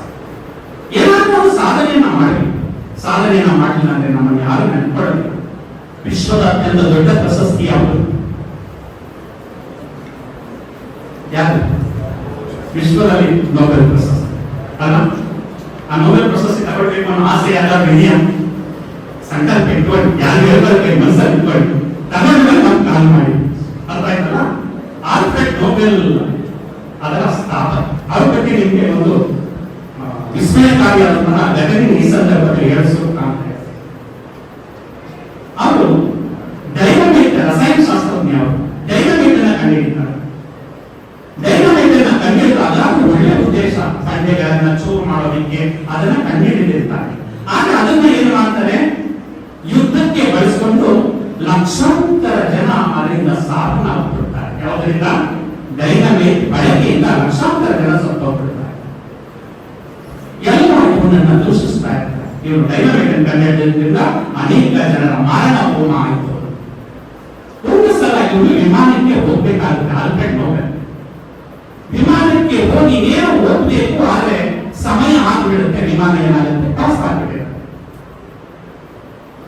ದುರದೃಷ್ಟವಶ ಆ ವಿಮಾನ ಅಪಘಾತಕ್ಕೆ ಒಳಗಾಗಿ ಅಲ್ಲಿಂದವರೆಲ್ಲ ಸತ್ತೋಗ್ಬಿಡ್ತಾರೆ. ಆ ವಿಮಾನದಲ್ಲಿ ಯಾರಿದ್ರು ಅಂತ ಅನ್ಕೊಂಡಿರ್ತಾರೆ ಟಿಕೆಟ್ ಪ್ರಕಾರ? ಆಲ್ಫ್ರೆಡ್ ನೊಬೆಲ್ ಕೂಡ ಇರ್ತಾರೆ ಅಂತ ಎಲ್ಲ ತಿಳ್ಕೊಂಡಿರ್ತಾರೆ. ಬೆಳಿಗ್ಗೆ ಪೇಪರ್ ಬರುತ್ತೆ, ಇಲ್ಲಿ ಆಲ್ಫ್ರೆಡ್ ನೊಬೆಲ್ ಈ ಚೇರ್ ಕೂತಿದ್ದಾನೆ ಹೊರಗಡೆ ಕುಳಿತುಕೊಂಡು ಪತ್ರಿಕೆಯಲ್ಲಿ ಓದ್ತಾ ಇದ್ದಾನೆ. ಪತ್ರಿಕೆಯಲ್ಲಿ ಏನಿದೆ ಅಂದ್ರೆ ಸಾವಿನ ವ್ಯಾಪಾರಿ ಸತ್ತ. ಏನಂತ? ನಾನೇ ಕೊಂಡ್ಕೊಂಡ್ರೆ ನನ್ನ ಸಾವಿನ ವಿಷಯವನ್ನು ನನ್ನ ಕೊಡುವಂತ ಪತ್ರಿಕೆ ಓದ್ತಾ ಇದ್ದೀನಿ ಅಂದ್ರೆ ಹೇಗಿರುತ್ತೆ? ಹಾಗೆ ಆಲ್ಫ್ರೆಡ್ ನೊಬೆಲ್ ಏನಂತ ಹೇಳ್ತಾ ಇದ್ದಾನೆ, ಅವನೇ ನಿಂತ್ಕೊಂಡು ಅವನೇ ಸತ್ತೋಗಿರೋ ಸಾವಿನ ವ್ಯಾಪಾರಿ ಸತ್ತ ಅನ್ನೋ ಒಂದು ಶೀರ್ಷಿಕೆಯಲ್ಲಿ ಆಲ್ಫ್ರೆಡ್ ನೊಬೆಲ್ ಬಗ್ಗೆ ಕೆಟ್ಟವಾಗಿ ಕಮೆಂಟ್ ಮಾಡಿ ಏನ್ ಮಾಡಿದ್ದಾರೆ, ಪತ್ರಿಕೆಯಲ್ಲಿ ಬಂದಿದೆ. ಆಗ ಅವನಿಗೆ ಪಶ್ಚಾತ್ತಾಪ ಆಗುತ್ತೆ. ನಾನು ಸತ್ತ ನಂತರ ಪ್ರಪಂಚ ನನ್ನನ್ನು ಹಿಂದಿ ಸ್ಮರಿಸಿಕೊಳ್ಬೇಕಾ ಬೇಡ ಅಂತ ಹೇಳಿ ಅದರಲ್ಲಿ ಅವನು ಸಂಪಾದನೆ ಮಾಡಿದಂತಹ ಎಲ್ಲ ಹಣವನ್ನ ಒಂದು ಸಂಸ್ಥೆಯನ್ನ ಮಾಡಿ ಆ ಸಂಸ್ಥೆಯಿಂದ ನೊಬೆಲ್ ಪ್ರಶಸ್ತಿಯನ್ನ ಕೊಡಬೇಕು ಅನ್ನೋ ಒಂದು ಮನಸ್ಸನ್ನ ಮಾಡಿ ಅವಾಗಿಂದ ನೊಬೆಲ್ ಪ್ರಶಸ್ತಿಯನ್ನ ಸ್ಥಾಪಿಸಿ ನೊಬೆಲ್ ಪ್ರಶಸ್ತಿಯನ್ನ ಕೊಡ್ತಾ ಹೋಗ್ತಾರೆ.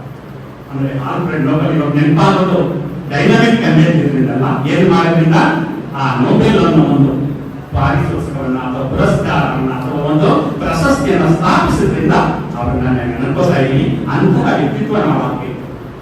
ಕೆಟ್ಟ ಸೆಳೆತಗಳು ಸೇರಿದರೆ ಈಗ ನಮ್ಗೆ ಒಂದು ವಿಶೇಷವಾದಂತಹ ವಯಸ್ಸು, ಕೆಟ್ಟ ಆಕರ್ಷಣೆಗಳು ಬರ್ತವೆ. ಆದ್ರೆ ಆಕರ್ಷಣೆಗಳಿಗೆ ನಾವು ಒಳಗಾಗದೆ ನಮ್ಮ ಒಂದು ಗುಣಿ ಏನಿದೆ ಅಂದ್ರೆ ಏನೋ ಅತ್ತಲಿಂದ ಹೋಗದಂತೆ ಎಡವನ್ನ ಕುಂಟನ್ನ ಎಲ್ಲ ಮಾಡುವಂತ ನಾವು ಸ್ಮರಿಸ್ಕೊಳ್ಬೇಕಾಗುತ್ತೆ ಅಂತ ಹೇಳ್ತಾ, ಇದರಿಂದ ನಿಮ್ಗೆ ಸಂದೇಶ, ವಿದ್ಯಾರ್ಥಿಗಳಿಗೆ ಏನು ಸಂದೇಶ ಸಿಗುತ್ತೆ ಅಂದ್ರೆ ಇಂದ್ರಿಯಗಳನ್ನು ನಿಯಂತ್ರಿಸುವುದು ಜೀವನದ ಯಶಸ್ಸಿಗೆ ಅಗತ್ಯ. ಇಂದ್ರಿಯಗಳಿರೋ ಪಂಚೇಂದ್ರಿಯಗಳು ಅವುಗಳನ್ನು ನಿಯಂತ್ರಿಸಬೇಕು. ಆಸೆ ಮತ್ತು ಆಕರ್ಷಣೆಗಳ ಹಿಂದೆ ಅಂಧವಾಗಿ ಹೋಗಬಾರದು. ಆಕರ್ಷಣೆಗಳು ಬರುತ್ತೆ, ಆಸೆ ಉಂಟಾಗುತ್ತೆ, ಅದಕ್ಕೆ ನಾವು ಹೋಗಬಾರದು. ಬುದ್ಧ ಮನೆ ಬಿಡ್ತಾರೆ ಏನಕ್ಕೋಸ್ಕರ? ದುಃಖಕ್ಕೆ ಕಾರಣವನ್ನು ಕಂಡುಹಿಡಿಯಲು. ಆದ್ರೆ ನಾವು ಮನೆ ಬಿಡ್ತಾ ಇದ್ದೀವಿ ಏನಕ್ಕೆ? ದುಃಖವನ್ನ ಕರೆಯಲಾರೆ ಅಲ್ಲ. ಅದು ರೀತಿ ಆಗಬಾರದು. ಆಸೆ ಮತ್ತು ಆಕರ್ಷಣೆಗಳ ಹಿಂದೆ ಅಂಧವಾಗಿ ಹೋಗಬಾರದು. ವಿವೇಕ, ಶಿಸ್ತು ಮತ್ತು ಆತ್ಮ ನಿಗ್ರಹದಿಂದ ಬದುಕನ್ನ ನಡೆಸಬೇಕು. ಮನಸ್ಸು ಮತ್ತು ಇಂದ್ರಿಯಗಳು ನಮ್ಮ ಸೇವಕರಾಗಬೇಕು. ಮನಸ್ಸು ಇಂದ್ರಿಯ ನಾವು ಸೇವಕರಾಗಬೇಕು, ನಮ್ಮ ಸೇವಕರಾಗಬೇಕು ಹೊರತು ಅವರ ಸೇವಕರು ನಾವಾಗಬಾರದು ಅನ್ನೋದನ್ನ ಈ ಸಂದರ್ಭದಲ್ಲಿ ಹೇಳಲಿಕ್ಕೆ ಇಚ್ಛೆಪಟ್ಟೆ. ಇದು 2ನೇ ವಚನ. ಇನ್ನೊಂದು 10 ನಿಮಿಷದಲ್ಲಿ ನಾನು ಮುಗಿಸ್ಬೇಕು, ಯಾಕಂದ್ರೆ ನಿಮಗೆ ಸಮಯ 3:15 ಅಂತ ಮೇಲೆ ಬೇಕಿದ್ದಾರೆ. 3:15 ಮೇಲೆ ನಾವು ತಗೊಳ್ಳೋದಿಲ್ಲ. 2ನೇ ವಚನ ಬರ್ತದೆ, ಹೊಟ್ಟೆಯ ಮೇಲೆ ಕಟ್ಟೋದರದ ಮೊಟ್ಟೆಯ ಕಟ್ಟಿದರೇನು ಹಸಿವು ಹೋಗುತ್ತದೆ, ಅಂಗದ ಮೇಲೆ ಲಿಂಗ ಸ್ವಾಯತ್ತವಾದರೇನು ಭಕ್ತನಾಗಬಲ್ಲನೆ, ಇಟ್ಟ ಕಲ್ಲು ಮೆಳೆಯ ಮೇಲೆ ಸಿಲುಕಿದರೆ ಆ ಕಲ್ಲು ಲಿಂಗವೇ, ಆ ಮೆಳೆ ಭಕ್ತನೇ, ಇಟ್ಟ ಕಲ್ಲುಗೆ ಇಂತಪ್ಪವರ ಕಂಡರೆ ನಾಶವನೇ ಯಾವಗೇಶ್ವರ. ನಿಮ್ಮ ತಾತ ಅಜ್ಜಿ ಅವರ ಸಂಪರ್ಕ ಏನಾದ್ರು ಇದ್ರೆ ಅವ್ರನ್ನ ಕೇಳಿ ಸರ್. ಮೊದಲೆಲ್ಲ ವೆಹಿಕಲ್ ಇರಲಿಲ್ಲ, ವಾಹನಗಳಿರಲಿಲ್ಲ. ಮಹದೇಶ್ವರ ಬೆಟ್ಟ ಹೋಗ್ಬೇಕಾದ್ರೂ ನಡ್ಕೊಂಡು ಹೋಗ್ಬೇಕಾಗಿತ್ತು, ಇನ್ಯಾವುದೋ ಒಂದು ಬೆಟ್ಟಕ್ಕೆ ಹೋಗ್ಬೇಕಾದ್ರೂ ನಡ್ಕೊಂಡೇ ಹೋಗ್ಬೇಕಾಗಿತ್ತು. ಸ್ಥಳಗಳಿಗೆ ನಡೆದೇ ನಾವು ಹೋಗ್ತಾ ಇದ್ವಿ.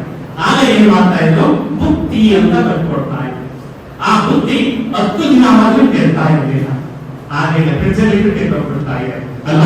ಆ ರೀತಿ ಇತ್ತು ಆಹಾರ. ಅಂದ್ರೆ ಅವತ್ತು ಯಾವುದೇ ಒಂದು ರಾಸಾಯನಿಕಗಳ ಸ್ಪರ್ಶವೇ ಇರಲಿಲ್ಲ.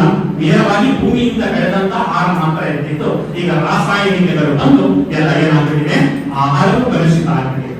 ಬುತ್ತಿ ಅಂತ ಕೊಡ್ತಾ ಇದ್ರು, ಅದನ್ನು 10 ದಿನ 15 ದಿನ ಅಂತ ಬಳಸ್ತಾ ಇದ್ರು. ಆ ಸಂದರ್ಭದ ಒಂದು ಉದಾಹರಣೆ ಕೊಡ್ತಾ ಇದ್ರು. ಹೊಟ್ಟೆಯ ಮೇಲೆ ಕಟ್ಟೋದರದ ಹೊಟ್ಟೆಯ ಕಟ್ಟಿದರೇನು ಹಸಿವು ಹೋಗುತ್ತದೆ. ಹೊಟ್ಟೆಯ ಮೇಲೆ ಆ ಕಟ್ಟೋದರ ಅಂದ್ರೆ ಬುತ್ತಿಯನ್ನ ಕಟ್ಕೊಂಡು ನಾವು ಹೋಗ್ತಾ ಇದೀವಿ. ಬರೀ ಬುತ್ತಿಯನ್ನ ಹೊಟ್ಟೆ ಮೇಲೆ ಕಟ್ಕೊಂಡು ನಡ್ಕೊಂಡು ಹೋಗ್ತಾ ಇದೀವಿ, ಹಸಿವು ಹೋಗುತ್ತಾ? ಏನ್ ಮಾಡ್ಬೇಕು? ಆ ಬುತ್ತಿಯನ್ನ ಬಿಚ್ಚಿ ತಿಂದಾಗ ಮಾತ್ರ ಹಸಿವು ಹೋಗುತ್ತಾ ಹೊರತು ಕೇವಲ ಹೊಟ್ಟೆಯ ಮೇಲೆ ಕಟ್ಟಿಕೊಂಡರೆ ಏನಾಗೋದಿಲ್ಲ, ಹಸಿವು ನೀಗೋದಿಲ್ಲ. ಅಂಗದ ಮೇಲೆ ಲಿಂಗ ಸ್ವಾಯತ್ತವಾದರೇನು ಭಕ್ತನಾಗಬಲ್ಲನೆ. ನಾವು ಶರೀರದಲ್ಲಿ ಶರಣರು ಇಷ್ಟಲಿಂಗ ಅನ್ನೋ ಒಂದು ಕಲ್ಪನೆಯನ್ನ ಕೊಡ್ತಾರೆ. ಇಷ್ಟಲಿಂಗ ಅಂದ್ರೆ ಎದೆಯ ಮೇಲೆ ಲಿಂಗವನ್ನ ಕಟ್ಟಿಕೊಂಡು ನೀನು ಕೇವಲ ದೇವರನ್ನ ಉಳಿದುಕೊಂಡು ಬೇರೆ ಕಡೆ ಹೋಗ್ಬೇಕಾಗಿಲ್ಲ, ನೀನೇ ದೇವರಾಗು. ಆ ಇಷ್ಟಲಿಂಗವನ್ನ ನೋಡ್ತಾ ನೋಡ್ತಾ ಅವನಲ್ಲೇ ನೀನಾಗುವಂತ ಗೊತ್ತಾಯ್ತಲ್ಲ, ಅದನ್ನ ಇಷ್ಟಲಿಂಗ ಅಂತ ಕೊಡ್ತಾರೆ.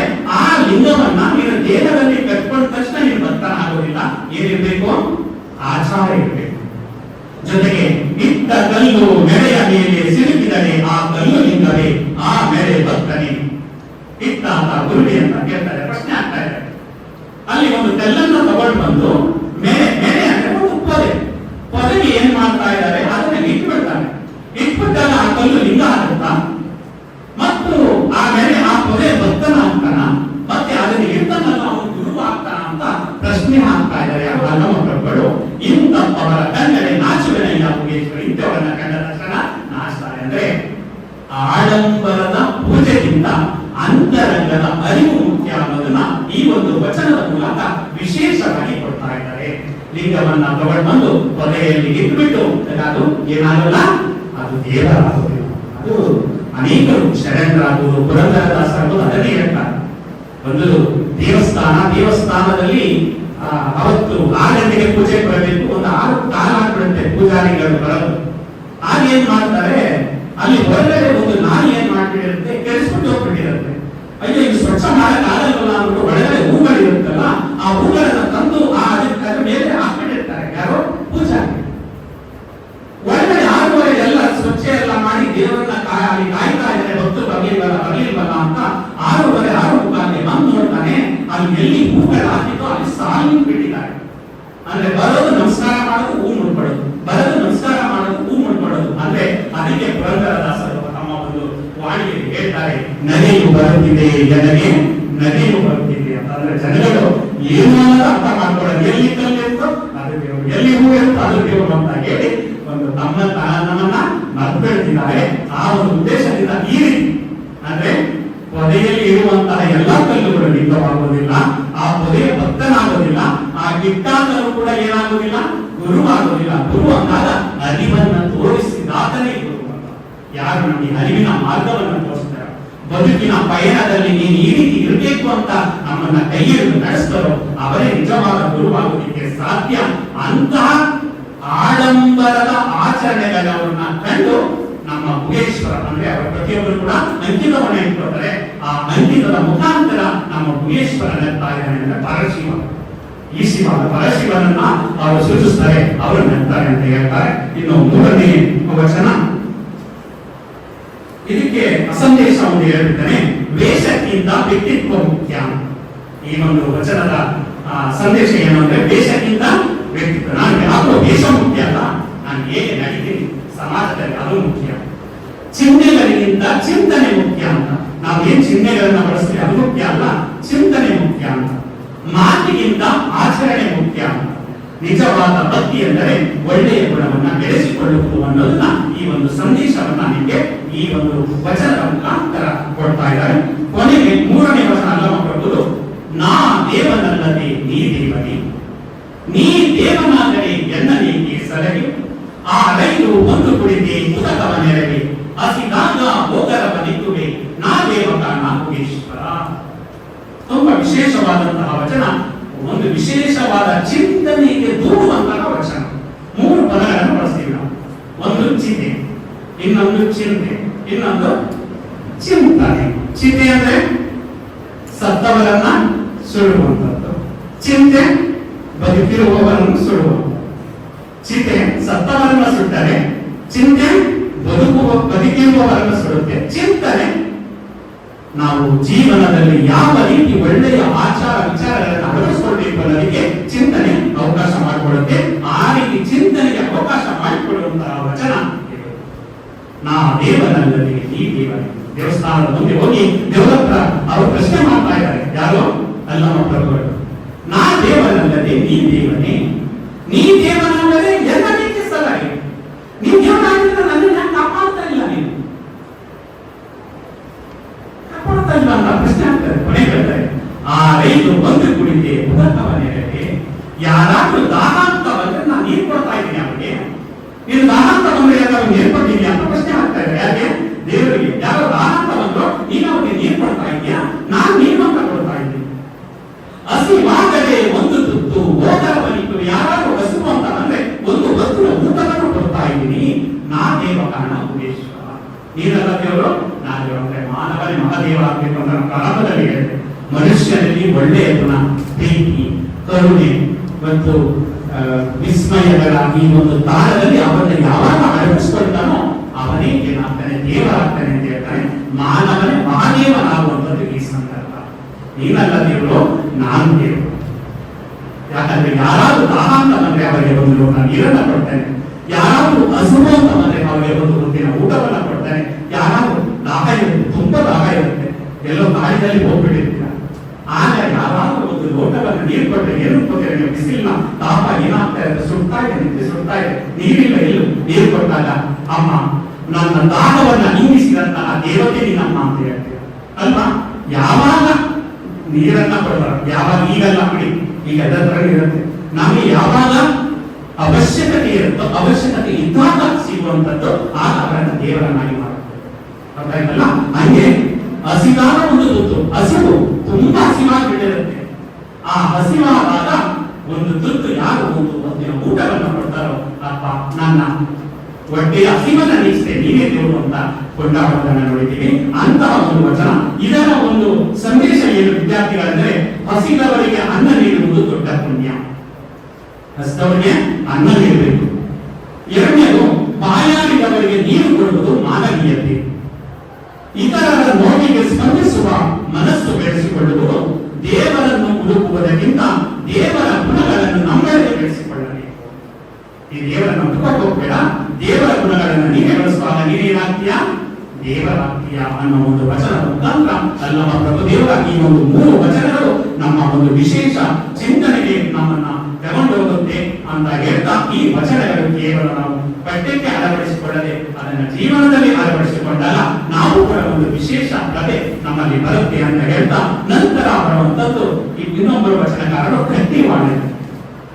ಅವರ ಮೂರು ವಚನಗಳು ಕೊಟ್ಟಿದ್ದಾರೆ. ಆದರೆ ಗಟ್ಟಿವಾಳೆಯವರ ಜೀವನ ಚರಿತ್ರೆ ಏನೂ ಇಲ್ಲ. ಅವರು 770 ಅವರ ಗಣಗಳಲ್ಲಿ ಅವರು ಒಬ್ಬರಾಗಿದ್ದು, ಅವರು ಕೂಡ ಒಬ್ಬರು ವಚನಕಾರರಾಗಿದ್ರು ಅನ್ನೋದು ನಮಗೆ ಗೊತ್ತು. ಅವರು ಮಕ್ಕಳೆಯನ್ನ ಬಾರಿಸಿ ಒಂದು ನರ್ತನವನ್ನ ಮಾಡುವುದರ ಮುಖಾಂತರ, ಸಂಗೀತವನ್ನ ಕೇಳಿಸುವುದರ ಮುಖಾಂತರ ಈ ವಚನದ ಅನುಭವ ನಮಗೆ ಕೊಡ್ತಾ ಇತ್ತು ಅನ್ನೋದನ್ನ ನಾವು ತಿಳಿತೀವಿ. ಅವರ ಒಂದು ಜೀವನದಲ್ಲಿ ಒಂದು ತಿರುವು ಆಗುತ್ತೆ. ಆ ತಿರುವಿನಿಂದ ಅವರು ಆಧ್ಯಾತ್ಮಿಕದ ಕಡೆಗೆ ಹೋಗ್ತಾರೆ. ಅವರ ನಿಜವಾದ ಭಕ್ತಿಯ ಮಹತ್ವ ಅವರಿಗೆ ಗೊತ್ತಾಗಿ ಅವರ ಜೀವನದಲ್ಲಿ ಯಾವಾಗ ನೋವು ಉಂಟಾಗುತ್ತೋ ಆಗ ಒಂದು ಭಕ್ತಿಯನ್ನು ಬಿಟ್ಟುಕೊಂಡು ಎಲ್ಲಿ ಬರ್ತಾರೆ, ಬಸವ ಕಲ್ಯಾಣಕ್ಕೆ ಬರ್ತಾರೆ. ಬಸವ ಕಲ್ಯಾಣಕ್ಕೆ ಬಂದು ಅವರು ಕೂಡ ಅನೇಕ ವಚನಗಳನ್ನ ರಚನೆ ಮಾಡ್ತಾರೆ. ಚಿಕ್ಕಯ್ಯ ಪ್ರಿಯ ಸಿದ್ಧಲಿಂಗ ಇಲ್ಲ ಇಲ್ಲ ಅನ್ನೋ ಒಂದು ಅಂಕಿತ ನಾಮದಿಂದ ಅವರು ಅನೇಕ ವಚನಗಳನ್ನ ಬರೀತಾರೆ.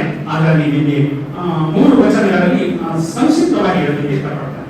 ಅದರಲ್ಲಿ ಮೊದಲನೇ ವಚನ, ಇರುವ ಕೈನಿಗೆ ದಯಾ ಧರ್ಮದ ಮೊಳೆಯುಂಟೆ, ಕಾಳೋದರನ ದಾಡೆಯಲ್ಲಿ ಅಮೃತದ ಸುನೆಯುಂಟೆ, ಕೂಟವ ಕೂಡಿ ಸಮಯದಲ್ಲಿ ಅಜಾತನ ಬಲ್ಲರೆ, ನನಗೆ ನಿಮ್ಮೊಳ ಹಿಂದೆ ಮಾತು ವೇಷಧಾರಿಗಳಲ್ಲಿ ನಿಮ್ಮ ಕೂಟಕ್ಕೆ ಹೊರಗು ಚಿಕ್ಕಯ್ಯ ಪ್ರಿಯ ಸಿದ್ಧಲಿಂಗ ಇಲ್ಲ ಇಲ್ಲ ಎಂದೆ. ಸ್ವಲ್ಪ ಬೆಳಗಿನ ವಚನದ ರೀತಿ ನಿಮಗೆ ಕಾಣ್ತಾ ಇದೆ. ಇಲ್ಲಿ ಇರುವ ಕೈನಿಗೆ ದಯ ಧರ್ಮದ ಮನೆ ಉಂಟೆ. ಒಬ್ಬ ರಾಕ್ಷಸನ ಗುಣಗಳನ್ನ ಹೊಂದಿ ಅವನು ಏನಿಟ್ಕೊಂಡಿದ್ದಾನೆ, ಕೈಯಲ್ಲಿ ಕತ್ತಿಯನ್ನು ಇಟ್ಕೊಂಡಿದ್ದಾನೆ. ಆ ಕೈಯಲ್ಲಿ ಕತ್ತಿ ಹಿಡಿದುಕೊಂಡಿರುವಂತಹ ವ್ಯಕ್ತಿಗೆ ದಯೆ ಧರ್ಮ ಅನ್ನೋ ಒಂದು ಅಂಶ ಗೊತ್ತಾ ಅವರಿಗೆ. ಕಾಳೋದರನ ದಾಡೆಯಲ್ಲಿ ಅಮೃತದ ಸುರೆಯುಂಟೆ. ಹಾಲಿನ ಬಾಯಲ್ಲಿ ಏನಾದ್ರೂ ಅಮೃತ, ಸುರೆ ಅಂದ್ರೇನು? ಅಮೃತ. ಅಮೃತ ಏನಾದ್ರೂ ಇದೆಯಾ? ಕೂಟವ ಕೂಡಿ ಸಮಯವ ನೊಂದಲ್ಲಿ ಅಜಾತನ ಬಲ್ಲರೆ. ಈ ಕೂಟಕ್ಕೆ ಸೇರ್ಕೊಳ್ತೀವಿ, ಒಂದು ಸತ್ಸಂಗ ಅಂತನೋ ಅಥವಾ ಒಂದು ಸಂಸ್ಥೆ ಅಂತನೋ ಒಂದು ದೇವರನ್ನ ಕಾಣುವಂತಹ ಒಂದು ಮಾರ್ಗ ಅಂತ ಕೂಟವನ್ನ ಕೂಡ್ಕೋತೀವಿ. ಕೂಟವನ್ನ ಕೂಡ್ಕೊಂಡು ಕೇವಲ ಬಾಹ್ಯ ಆಚರಣೆಗಳಿದ್ದಾಗ ಮಾತ್ರ ಅಜಾತನ ಬಲ್ಲೋದಿಕ್ಕೆ ಸಾಧ್ಯ. ಅಜಾತ ಅಂದ್ರೆ ಶಿವ, ಪರಶಿವ. ಅಜಾತನ ಬಲ್ಲಬೇಕಾದ್ರೆ ಏನಾಗಿರ್ಬೇಕು? ಅದಕ್ಕೆ ತಕ್ಕಂತೆ ಆಚರಣೆಗಳಿರಬೇಕು. ಆಚರಣೆಗಳಿಲ್ಲದೆ ಕೇವಲ ಬಾಹ್ಯ ಆಡಂಬರಗಳಿಂದ ಹೋದಾಗ ಅಜಾತ ಬಲ್ಲವೇ. ನನಗೆ ನಿಮ್ಮೊಳ ಇನ್ನೇ ತರ ಮಾತು ವೇಷಧಾರಿಗಳಲ್ಲಿ ನಿಮ್ಮ ಕೂಟಕ್ಕೆ ಹೊರಗು ಚಿಕ್ಕಯ್ಯ ಪ್ರಿಯ ಸಿದ್ಧಲಿಂಗ ಇಲ್ಲ ಇಲ್ಲ. ಬಾಹ್ಯ ಆಡಂಬರಗಳಿಂದ ಬಾಹ್ಯ ಆಚರಣೆಗಳಿಂದ ನಾವು ಯಾವಾಗಲೂ ಕೂಡ ಆ ಪರಮಾತ್ಮನನ್ನ ಒಯ್ಯಲಿಕ್ಕೆ ಸಾಧ್ಯ ಇಲ್ಲ ಅಂತ ಹೇಳ್ತಾರೆ. ಇದರಿಂದ ಸಿಗುವಂತಹ ಸಂದೇಶ ಅಂದ್ರೆ ಒಳ್ಳೆಯ ಮಾತುಗಳಿಗಿಂತ ಒಳ್ಳೆಯ ನಡೆ ಮುಖ್ಯ ಅಂತಾರೆ. ತುಂಬಾ ಚೆನ್ನಾಗಿ ಮಾತನಾಡಿದ್ರು ಅಂತಾರೆ, ಆದ್ರೆ ಹೋಗಿಯಾಗಿ ಒಂದು ಆಚರಣೆ ಇಲ್ಲ. ಒಳ್ಳೆಯ ಮಾತಿಗಿಂತ ಒಳ್ಳೆಯ ನಡೆ ಮುಖ್ಯ ಅನ್ನೋದು ಈ ಒಂದು ವಚನದ ಸಂದೇಶ. ಕರುಣೆ ಮತ್ತು ಮಾನವೀಯತೆ ಇಲ್ಲದ ಧರ್ಮ ಅಪೂರ್ಣ.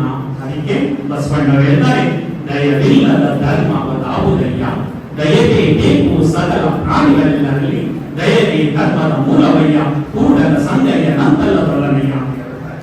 ಎಲ್ಲಾ ಧರ್ಮಗಳ ಮೂಲ ಯಾವುದು? ದಯೆ. ಅದೇ ಕರುಣೆ ಮತ್ತು ಮಾನವೀಯತೆ ಇಲ್ಲದ ಧರ್ಮ ಅಪೂರ್ಣವಾಗುತ್ತೆ. ನಿಜವಾದ ವ್ಯಕ್ತಿತ್ವವು ವೇಷದಲ್ಲಿ ಅಲ್ಲ, ವರ್ತನೆಯಲ್ಲಿ ಕಾಣಬೇಕು. ಗುಂಪಿನ ಹಿಂದೆ ಹೋಗುವುದಕ್ಕಿಂತ ಸತ್ಯದ ಹಿಂದೆ ಹೋಗಬೇಕು ಅಲ್ಲ. ಎಲ್ಲ ಗೋವಿಂದ ಗೋವಿಂದ ಅಂತ ಹೇಳಿದ್ರು, ನಾವು ಗೋವಿಂದ ಗೋವಿಂದ ಅಂತ ಹೋಗೋದ್ರಿಂದ ಅರಿತು ಹೋಗ್ಬೇಕು. ಅರ್ಥ ಆಯ್ತಲ್ಲ? ಅರಿತು ಹೋಗ್ಬೇಕಿಲ್ಲ ಅಂದ್ರೆ ಏನೋ ಆಗ್ಬಿಡುತ್ತೆ. ಎಲ್ಲ ತಿರುಪತಿ ಹೋಗ್ತಾ ಇದ್ರಂತೆ, ಎಲ್ಲ ಏನ್ ಹೇಳ್ಕೊಂಡು ಹೋಗ್ತಾ ಇದ್ರಂತೆ? ಗೋವಿಂದ ಗೋವಿಂದ ಗೋವಿಂದ ಅಂತ ಇದ್ರಂತೆ. ಅಲ್ಲಿ ಒಬ್ಬ ಅಮ್ಮ ಇದ್ರಂತೆ, ಅಮ್ಮನ ಗಂಡನ ಹೆಸರು ಗೋವಿಂದ ಅಂತ. ಆದ್ರೆ ಗಂಡನ ಹೆಸರು ನಾಚಿಕೆ ಆಗ್ತಾ ಇರುತ್ತೆ. ಎಲ್ಲ ಗೋವಿಂದ ಗೋವಿಂದ ಗೋವಿಂದ ಅನ್ಕೊಂಡು ಹೋದ್ರೆ ಆ ಎಲ್ಲ ನಂದುವರೆ ನಂದುವರೆ ನಂದುವರೆ ಅನ್ಕೊಂಡು ಹೋಗ್ತಿದ್ರಂತೆ. ಆ ರೀತಿ ಯಾರು ಕೂಡ ಅವರು ಗೋವಿಂದ ಅಂತ ನೀವು ಕೇಳ್ತಾ ಇದ್ದಾರೆ ಅಂತ ಅರಿವಿದ್ದಾಗ ಮಾತ್ರ ನಾನು ಅವರ ಹಿಂದೆ ಹೋಗ್ಬೇಕು ಹೊರತು ಸುಮ್ಮನೆ ಕುರಿಗಳ ಸಾಲನ್ನ ಬಿಟ್ಟು ನಾವು ಒಂದು ಕುರಿ ಹಳ್ಳಕ್ಕೆ ಬಿಡ್ತು ಅಂದ್ರೆ ಎಲ್ಲಾ ಕುರಿಗಳು ಹಳ್ಳಕ್ಕೆ ಬಿಡೋದು ಬೇಡ. ಎಲ್ಲಿಗೆ ಹೋಗಿ ನಾವು ಅದರ ಉದ್ದೇಶವನ್ನ ತಿಳ್ಕೊಂಡು ಪಯಣವನ್ನ ಬೆಳೆಸಬೇಕು ಹೊರತು ಇಲ್ಲ ಅಂದ್ರೆ ಸುಮ್ಮನೆ ನಾವು ನಿಂತ್ಕೊಳ್ಳೋದನ್ನ ನೋಡಿದ್ದೀವಿ. ಯಾಕಂದ್ರೆ ಅಂತ ಉದಾಹರಣೆಗಳು ಈ ಪ್ರಪಂಚದಲ್ಲಿ ತುಂಬಾ ಇದೆ. ನಂತರ ಒಂದು ವಚನ, ತಪ್ಪವೆಂಬುದು ಬಂಧನ, ನಿಯಮವೆಂಬುದು ತಗಕು, ಶೀಲವೆಂಬುದು ಸೂತಕ, ಕಟ್ಟಿನ ರಥದ ಭಾಷೆ ಎಂಬುದು ನದಿಗಲಿ ಆಯಿತು ನೋಡ, ನಗೆ ಹೊಗೆ ಬಣ್ಣಿನಲ್ಲಿ ಹೊಗೆ ಜಗವಾದರೆ ಚಿಕ್ಕಯ್ಯ ಪ್ರಿಯ ಸಿದ್ಧಲಿಂಗ ಇಲ್ಲ ಇಲ್ಲ ನಿಲ್ಲು ಮಾಡು. ಈ ವಚನದಲ್ಲಿ ಆಡಂಬರದ ತಪಸ್ಸು, ನಿಯಮಗಳು, ವ್ರತಗಳು ಮತ್ತು ಕಪಟ ಧಾರ್ಮಿಕ ಆಚರಣೆಗಳನ್ನ ಟೀಕಿಸ್ತಾ ಇದ್ದಾರೆ. ತಪ, ನೇಮ, ಶೀಲ ಇವನ್ನ ಏನ್ ಮಾಡ್ತಾ ಇದ್ದಾರೆ? ಕೇವಲ ಬೇರೆಯವರು ನೋಡ್ಲಿ ಅಂತ ನಾವು ಮಾಡ್ತಾ ಇದೀವಿ ಹೊರತು ನನ್ನಲ್ಲಿ ಅಂತರಂಗದಲ್ಲಿ ಅರಿವಾಗಬೇಕು, ನನಗೆ ತಿಳುವಳಿಕೆ ಆಗ್ಬೇಕು ಅಂತ ಮಾಡೋರಿಗೆ ಕಡಿಮೆ ಆಗ್ಬಿಟ್ಟಿದ್ದಾರೆ. ಹೇಳ್ತಾರೆ. ನಾವು ಏನೇ ಮಾಡಿದ್ರು ಕೂಡ ಇಷ್ಟು ಮಾಡಿದ್ರು ಅಷ್ಟನ್ನು ನಾವು ಏನ್ ಮಾಡ್ತಾ ಇದ್ದೀವಿ, ನಾವು ಪ್ರಚುರವನ್ನ ಬೆಳೆಸ್ಕೊಳ್ತಾ ಇದೀವಿ. ಆಗೋದು ಬೇಡ ಅನ್ನೋದನ್ನ ಈ ಒಂದು ವಚನದ ಮುಖಾಂತರ ಹೇಳ್ತಾರೆ. ನಗೆ ಹೊಗೆ ಮಣ್ಣಿನಲ್ಲಿ ಹೊಗೆ ಜಲವಾದ, ನಗೆ ಅಂದ್ರೆ ಬೆಂಕಿ. ಬೆಂಕಿ ಇದ್ದಾಗ ಏನ್ ಬರುತ್ತೆ, ಸಾಮಾನ್ಯವಾಗಿ ಹೊಗೆ ಬರುತ್ತೆ. ಹೊಗೆ ಏನಾಗುತ್ತೆ, ಸುತ್ತ ಆವರಿಸ್ಕೊಳ್ಬಿಡುತ್ತೆ. ಹಂಗೆ ಹೊಗೆಯ ರೀತಿ ಆವರಿಸ್ಕೊಳ್ತಾ ಇರುವ ಹೊರತು ಸತ್ಯವನ್ನ ಹಿಡಿತಾ ಇಲ್ಲ ಅನ್ನೋದನ್ನ ಈ ಸಂದರ್ಭದಲ್ಲಿ ಹೇಳ್ತಾರೆ. ಅಂದ್ರೆ ಒಳ್ಳೆಯತನವು ಪ್ರದರ್ಶನದಿಂದಲ್ಲ, ಪ್ರಾಮಾಣಿಕತೆಯಿಂದ ಬರುತ್ತದೆ. ನಾನು ಒಳ್ಳೆಯವರು ಅಂತ ಹೇಳ್ಕೊಂಡು ಹೋಗಲ್ಲ. ನೀನು ಅಂತ ಕೆಲಸವನ್ನ ಮಾಡ್ತಾ ಇದ್ರೆ ನೀನು ಒಳ್ಳೆಯವರು ಅಂತ ಹೇಳ್ತಾರೆ, ಪ್ರಾಮಾಣಿಕ ವ್ಯಕ್ತಿ ಅಂತ ಹೇಳ್ತಾರೆ. ಈ ವಚನದ ಆಶಯ ಕೂಡ ಅದೇ. ಶಿಸ್ತು ನಿಯಮಗಳು ವ್ಯಕ್ತಿತ್ವ ವಿಕಾಸಕ್ಕೆ ಇರಬೇಕೆ ಹೊರತು ಅಹಂಕಾರಕ್ಕೆ ಅಲ್ಲ ಅಲ್ವಾ. ನೀವು ಶಿಸ್ತನ್ನ ನಿಯಮವನ್ನು ಒಳ್ಳೆ ವಿದ್ಯಾರ್ಥಿಗಳಾಗಿ, ವಿದ್ಯೆಗೆ ವಿನಯವೇ ಭೂಷಣ. ವಿದ್ಯೆ ಬಂದಾಗ ಅಹಂಕಾರವನ್ನ ಪಟ್ಟರೆ ಎಲ್ಲ ಏನ್ ಮಾಡ್ತಾರೆ, ಅಹಂಕಾರಕ್ಕೆ ತಿರಸ್ಕಾರವೇ ಮತ್ತು ಅಂತ ನಮ್ಮನ್ನ ತಿರಸ್ಕರಿಸ್ತಾರೆ. ಯಾವಾಗ ವಿದ್ಯೆ ಬರುತ್ತೋ, ವಿದ್ಯೆ ಬಂದಾಗ ಯಾವುದನ್ನ ರೂಢಿಸ್ಕೊಳ್ಳಿ, ವಿನಯ ರೂಢಿಸ್ಕೊಳ್ಳಿ, ನಿಮ್ಮ ವ್ಯಕ್ತಿತ್ವನ ಎಲ್ಲಿಗೋ ಕರ್ಕೊಂಡು ಹೋಗ್ಬಿಡುತ್ತೆ. ನಿಮಗೆ ವಿದ್ಯೆ ಬಂತು ಅಂದಾಗ ಆ ವಿನಯವನ್ನು ರೂಢಿಸ್ಕೊಂಡಾಗ ನೀವೆಲ್ಲ ಉಳಿತೀರಾ, ಅಲ್ಲೇ ಉಳಿತೀರಾ. ಆದ್ದರಿಂದ ದಯಮಾಡಿ ಆ ವಿನಯತೆಯನ್ನು ರೂಢಿಸ್ಕೊಳ್ಳಿ ಅಂತ ಹೇಳ್ತಾ, ಮಾತಿನಿಂದ ನಡೆದುಕೊಂಡು ಹೊರಗಿನ ಆಚರಣೆಯಿಂದ ಒಳಗಿನ ಶುದ್ಧತೆ ಮುಖ್ಯ ಅನ್ನೋದನ್ನ ಗಟ್ಟಿವಾಳೆಯನ್ನವರು ತುಂಬಾ ಗಟ್ಟಿಯಾಗಿ ಈ ವಚನದ ಮುಖಾಂತರ ಹೇಳ್ತಾರೆ. ಅಂದ್ರೆ ಅಹಂಕಾರ ಮತ್ತು ಪ್ರದರ್ಶನಕ್ಕಾಗಿ ಮಾಡುವ ತಪಸ್ಸಾಗ್ಬೋದು, ವ್ರತ ಆಗ್ಬೋದು, ನಿಯಮಗಳಾಗ್ಬೋದು ಆತ್ಮೋನ್ನತಿಗೆ ಸಹಾಯ ಮಾಡುವುದಿಲ್ಲ. ನಿಜವಾದ ಧರ್ಮ, ಅಂತರಂಗ ಶುದ್ಧತೆ ಮತ್ತು ಸತ್ಯ ನಿಷ್ಠೆ ಮಾತ್ರ ನಮ್ಮ ಆತ್ಮೋನ್ನತಿಗೆ ದಾರಿಯನ್ನ ಮಾಡಿಕೊಡುತ್ತೆ ಅನ್ನೋದನ್ನ ಗಟ್ಟಿವಾಳೆಯನ್ನವರು ಈ ಒಂದು ವಚನದ ಮುಖಾಂತರ ತಿಳಿಸ್ತಾ ಇದ್ದಾರೆ. ಕೊನೆಯ ವಚನ, ತನುವ ಮರೆಯಬೇಕೆಂಬುದು ಗುರುವ ತೋರಿ, ಮನವ ಮರೆಯಬೇಕೆಂಬುದು ಲಿಂಗವ ತೋರಿ, ಧನವ ಮರೆಯಬೇಕೆಂಬುದು ಜಂಗಮವ ತೋರಿ, ಲೇಸ ಮರೆದು ಕಷ್ಟಕ್ಕೆ ಕಡಿದಾಡುವ ಆಶೆ ಈಗರ ಕಂಡು ನಾಚಿಕೆಯಾಯಿತು, ಚಿಕ್ಕಯ್ಯ ಪ್ರಿಯ ಸಿದ್ಧಲಿಂಗ ಇಲ್ಲ ಎಂದೇ. ತುಂಬಾ ವಿಶೇಷವಾದ ಈ ಒಂದು ಶರಣ ಧರ್ಮದಲ್ಲಿ ಅಷ್ಟಾವರಣಗಳು ಅಂತ, ಅಷ್ಟಾವರಣ, ಪಂಚಾಚಾರ, ಷಟ್ಸ್ಥಲ ಅನ್ನೋ 3 ಬರುತ್ತೆ. ಅಷ್ಟಾವರಣಗಳು ಅಂತ ಹೆಸರಲ್ಲಿ, ಅಷ್ಟ ಅಂದ್ರೆ 8 ಆವರಣಗಳು. ಅವು ಹೊದಿಕೆ ಆಗ್ಬೇಕು ಅಂತ, ಮನುಷ್ಯನಿಗೆ ಹೊದಿಕೆ ಆಗ್ಬೇಕು. ಅಷ್ಟಾವರಣಗಳು ಮನುಷ್ಯನಿಗೆ ಹೊದಿಕೆ ಆಗ್ಬೇಕು. ಆವರಣಗಳು ಯಾವಂದ್ರೆ ಗುರು, ಲಿಂಗ, ಜಂಗಮ, ವಿಭೂತಿ, ರುದ್ರಾಕ್ಷಿ, ಮಂತ್ರ, ಪಾದೋದಕ, ಪ್ರಸಾದ. ಇವು ಅಷ್ಟ ಆವರಣಗಳು. ಷಟ್ಸ್ಥಲ ಅಂತ ಬರುತ್ತೆ. ಷಟ್ಸ್ಥಲ ಭಕ್ತ, ಮಹೇಶ, ಪ್ರಸಾದಿ, ಪ್ರಾಣಲಿಂಗಿ, ಶರಣ, ಐಕ್ಯ. ಅವು ಷಟ್ಸ್ಥಲಗಳು. ಇನ್ನು ಪಂಚಾಚಾರಗಳು ಬಂದ್ರೆ ಸದಾಚಾರ, ಶಿವಾಚಾರ, ಗಣಾಚಾರ, ನೃತ್ಯಾಚಾರ, ಮತ್ತೆ ಇನ್ನೊಂದು ಶಿವಾಚಾರ. ಒಟ್ಟು 5 ಆಚಾರಗಳು. ಅದರಲ್ಲಿ 3 ಅಷ್ಟಾವರಣಗಳಲ್ಲಿ ಬರೋದನ್ನ ಈ ವಚನದ ಮುಖಾಂತರ ಕೊಡ್ತಾ ಇದ್ದಾರೆ. ತನ್ನುವ ಮರೆಯಬೇಕೆಂದು ಗುರುವ ತೋರಿ. ನನ್ನ ದೇಹದ ಮೇಲೆ ತುಂಬಾ ಆಸೆ ನನಗೆ. ಕನ್ನಡಿಯ ಮುಂದೆ ನಿಂತ್ಕೊಂಡ್ರೆ ಅಮ್ಮ ಕರೆಯೋದು ಗೊತ್ತಾಗಲ್ಲ, ಕಪ್ಪುವುದು ಗೊತ್ತಾಗಲ್ಲ. ಕನ್ನಡಿಯ ಮುಂದೆ ನಾವು ನೋಡ್ಕೊಂಡು ಮೈ ಬಂದ್ಬಿಟ್ಟಿರ್ತೀವಿ. ಆಗ ಗುರುಗಳು ಬೇಕು, ಅಮ್ಮ ಜಾಸ್ತಿ ನಿನ್ನನ್ನ ನೀನು ನೋಡ್ಕೋಬೇಡ ಕಣಮ್ಮ, ಕನ್ನಡಿಯ ನೋಡುವ ಅಣ್ಣಗಳಿಲ್ಲ, ಗುರುಗಳ ನೋಡಿದಂಗೆ ಕನ್ನಡಿ ನೋಡ್ದೆ ಆ ಗುರುಗಳ ಮಾತಿದೆಯಲ್ಲ, ಆ ಮಾತುಗಳಿಗೆ ನೀವು ಕಿವಿಗೊಡಿ ಅಂತ ಹೇಳ್ತಾರೆ. ಆ ಮಾತುಗಳನ್ನ ನಾವು ಆಲಿಸಬೇಕು. ತನುವ ಮರೆಯಬೇಕೆಂದು ಗುರುವಿನಿಂದ ನಾವು ನಮ್ಮ ತನುವನ್ನು ಮಾಡಿದ್ದೀವಿ. ಮನವ ಮರೆಯಬೇಕೆಂದು ಲಿಂಗವ ತೋರಿ. ಮನಸ್ಸು ಅಂದ್ರೆ ಈ ಮನಸ್ಸನ್ನು ಏಕಾಗ್ರತೆ ಇಟ್ಕೊಳ್ಬೇಕು ಅಂದ್ರೆ ಲಿಂಗವ ತೋರಿ. ಆ ಲಿಂಗವನ್ನ ನಾವು ಪೂಜಿಸಬೇಕು, ಲಿಂಗವನ್ನ ಆರಾಧಿಸಬೇಕು ಅಂತ ಹೇಳ್ತಾರೆ. ಅದು ಏನಾಗುತ್ತೆ, ಏಕಾಗ್ರತೆಗೆ ನಮಗೆ ಅವಕಾಶವನ್ನ ಮಾಡಿಕೊಡುತ್ತೆ. ಯಾಕಂದ್ರೆ ಮನಸ್ಸನ್ನ ಇಡಲಿಕ್ಕೆ ಸಾಧ್ಯ ಇಲ್ಲ.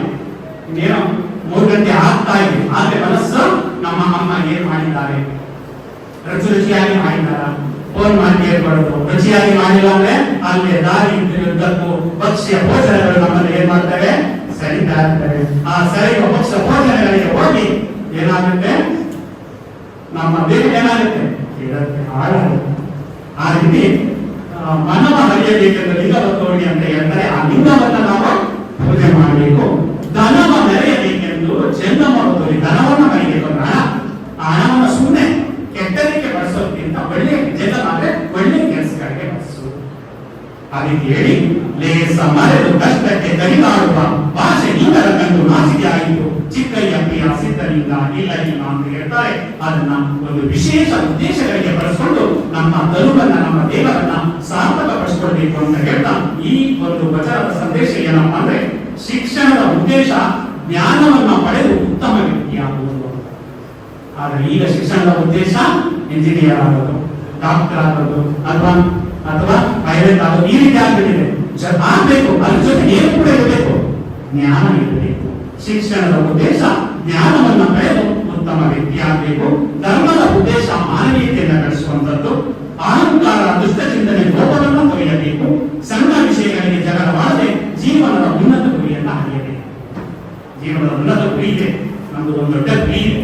ಆ ದೊಡ್ಡ ಗುರಿಯನ್ನ ತಲುಪಬೇಕು ಅಂದ್ರೆ ಸಣ್ಣ ಸಣ್ಣ ವಿಷಯಗಳಿಗೆ ಜಗಳ ಆಡೋದು ಹೋಗಬಾರದು. ಜಗಳ ಆಡದೆ ನಮ್ಮ ಒಂದು ಏನು ಗುರಿ ಇದೆ ಆ ಗುರಿಯ ಹತ್ರ ನಾವು ಹೋಗ್ಬೇಕಾಗುತ್ತೆ ಅಂತ ಹೇಳ್ತಾ, ಈ ಒಂದು ಅವಧಿಯಲ್ಲಿ ನಾನು ಹೇಳಿರುವುದು ಕೇವಲ ಸಾಗರವನ್ನ ಸಾಸಿವೆಯಲ್ಲಿ ಅಡಗಿಸುವ ಕೌಶಲ್ಯ ಮಾತ್ರ. ಸಾಗರ ಎಷ್ಟು ದೊಡ್ಡದು, ಸಾಸಿವೆ ತುಂಬಾ ಚಿಕ್ಕದು. ಆ ಸಾಗರವನ್ನ ಸಾಸಿವೆಯಲ್ಲಿ ಮಾತ್ರ ಅಡಗಿಸಿ ಕೆಲವು ವಿಚಾರಗಳನ್ನ ಮಾತ್ರ ನಿಮಗೆ ಕೊಟ್ಟಿದ್ದೇನೆ. ಇನ್ನೂ ಹೆಚ್ಚು ವಿಚಾರಗಳು ಬೇಕು ಅಂದ್ರೆ ನೀವು ಅನೇಕ ಪುಸ್ತಕಗಳನ್ನ ರೆಫರ್ ಮಾಡಬಹುದು. ಶಿಕ್ಷಕರ ಮುಖಾಂತರ ಒಂದೊಂದು ಪದಕ್ಕೂ ಕೂಡ ಅರ್ಥವನ್ನ ಹೇಳಿ ನಾನು ತಾತ್ಪರ್ಯವನ್ನ ಮಾಡಬೇಕು ಅಂತ ಹೇಳಿದನ ಒಂದೊಂದು ಗಂಟೆಯ ಸಮಯ ಬೇಕಾಗುತ್ತೆ ಅಂತ ಹೇಳ್ತಾ, ಈ ವಚನಗಳ ಮುಖ್ಯ ಉದ್ದೇಶ ಏನು, ಅಂತರಂಗದಲ್ಲಿ ಅರಿವಾಗಬೇಕು. ಅಂತರಂಗದಲ್ಲಿ ಅರಿವಾಗಬೇಕು. ಬಾಹ್ಯ ಆಚರಣೆಗಳಿಂದ ಏನಾಗಬೇಕು, ಅಂತರಂಗದ ತಿಳುವಳಿಕೆ ತುಂಬಾ ಅಗತ್ಯ ಅನ್ನೋದನ್ನ ಶರಣರು ಹೇಳ್ತಾರೆ. ಅಂತಹ ಶರಣರು ನೀಡಿರುವಂತಹ ವಚನಗಳನ್ನ ನಾವು ಜೀವನದಲ್ಲಿ ಅಳವಡಿಸಿಕೊಂಡು ನಮ್ಮ ಜೀವನವನ್ನ ವಿಶೇಷ ಚಿಂತನೆಗೆ ತೆಗೆದುಕೊಂಡು ಹೋದ್ರೆ ನಮ್ಮ ಬದುಕು ಬಂಗಾರವಾಗುತ್ತೆ. ಆ ಬಂಗಾರವಾಗಬೇಕಾದ್ರೆ ನಾನು ಹೇಳಿದ ಜ್ಞಾನವನ್ನು ಅಂತ ವಚನಗಳು ನಿಜವಾಗ್ಲೂ ಜ್ಞಾನವನ್ನು ಆಗುತ್ತಾ, ಕೈಪಿಡಿ ಆಗುತ್ತಾ, ಆಗುತ್ತಾ ಆಗುತ್ತೆ. ಈ ವಚನಗಳು ಏನು ಹೇಳುತ್ತೋ ಆ ಹೇಳುವಂತಹ ವಚನಗಳನ್ನ ನಮ್ಮ ಜೀವನದಲ್ಲಿ ಅಳವಡಿಸಿಕೊಂಡಾಗ ನಾವು ಯಶಸ್ಸಿನ ತೀರವನ್ನು ತಲುಪ್ತೀವಿ. ಇಲ್ಲಾಂದ್ರೆ ನಮ್ಮ ಪಯಣ ಅರ್ಧ ದಾರಿಗೆ ಏನಾಗುತ್ತೆ, ಮೊಟಕು ಆಗುತ್ತೆ. ಆದುದರಿಂದ ವಚನಗಳು ಜೀವನ ದರ್ಶನವಾಗಬೇಕು, ವಚನಗಳು ನಮ್ಮ ಜೀವನದ ಕೈಪಿಡಿ ಆಗಬೇಕು ಅಂತ ಹೇಳ್ತಾ ನಮ್ಮನ್ನ ಇಲ್ಲಿಗೆ ಕರೆಸಿ ಈ ಒಂದು ವಿಚಾರಗಳ ಬಗ್ಗೆ ಒಂದು ಸಣ್ಣ ಪುಟ್ಟ ವಿಷಯಗಳನ್ನ ತಿಳಿಸಿ ನಿಮ್ಗೇನಾದ್ರೂ ಅನುಕೂಲ ಆಗಿದ್ರೆ, ಎರಡು ಕಿವಿ ಕೊಟ್ಟಿದ್ದಾರೆ, ಒಂದು ಕಿವಿ ಕೇಳಕ್ಕೆ, ಇನ್ನೊಂದು ಕಿವಿ ಬೆಳಗ್ಗೆ, ಹೌದಾ?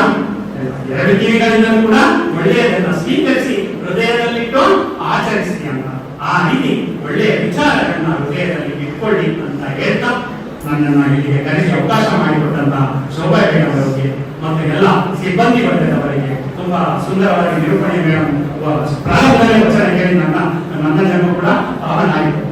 ಕೇಳ್ತಾ ಶರಣನ ನೆನೆ ಶರಣನಾದನೆಯ ಅಂತ ಸಿದ್ದರಾಮೇಶ್ವರ ಹೇಳ್ತಾರೆ. ವಚನಗಳನ್ನ ಕೇಳಿ ನಮ್ಮ ಜೀವನ ಕೂಡ ಏನಾಗುತ್ತೆ, ಒಂದು ಭಾವನ ಆಗುತ್ತೆ ಅಂತ ಭಾವನ ವೇದಿಕೆಯನ್ನ ಸೃಷ್ಟಿಸಿದಂತಹ ಶೋಭಾ ಮೇಡಮ್ ಅವರಿಗೆ ಧನ್ಯವಾದಗಳನ್ನ ಅರ್ಪಿಸಿ, ಹೊರಡುವೆ ಮುಂದೆ ಬರುವುದು ವಿಶ್ವವು ನನ್ನಯ ಹಿಂದೆ, ಅವರಿವರೆಂದರೆ ಎಲ್ಲರೂ ಒಂದೇ, ಎಲ್ಲರಿಗಿರುವನು ಒಬ್ಬನೇ ತಂದೆ, ಬರುವೆನು ಭೂಮಿಯನ್ನು ಬೆಳಗಿ ಬಸವನ ಬೆಳಗ್ಗೆ ಎಲ್ಲಾಡಿ ಬಂದೆ, ಭಾರತವೆಲ್ಲ ಸುತ್ತಾಡಿ ಬಂದೆ ಎಂಬ ಸಿದ್ಧಯ್ಯ ಪುರಾಣಿಕರವರು ಹೇಳಿರುವಂತಹ ಈ ನುಡಿಗಳನ್ನು ಸ್ಮರಿಸಿ ನನ್ನ ಒಂದೆರಡು ನುಡಿಗೆ ವಿರಾಮವನ್ನು ಹೇಳ್ತಾ ಇದ್ದೇನೆ. ಜೈ ಬಸವ, ಜೈ ಶರಣ.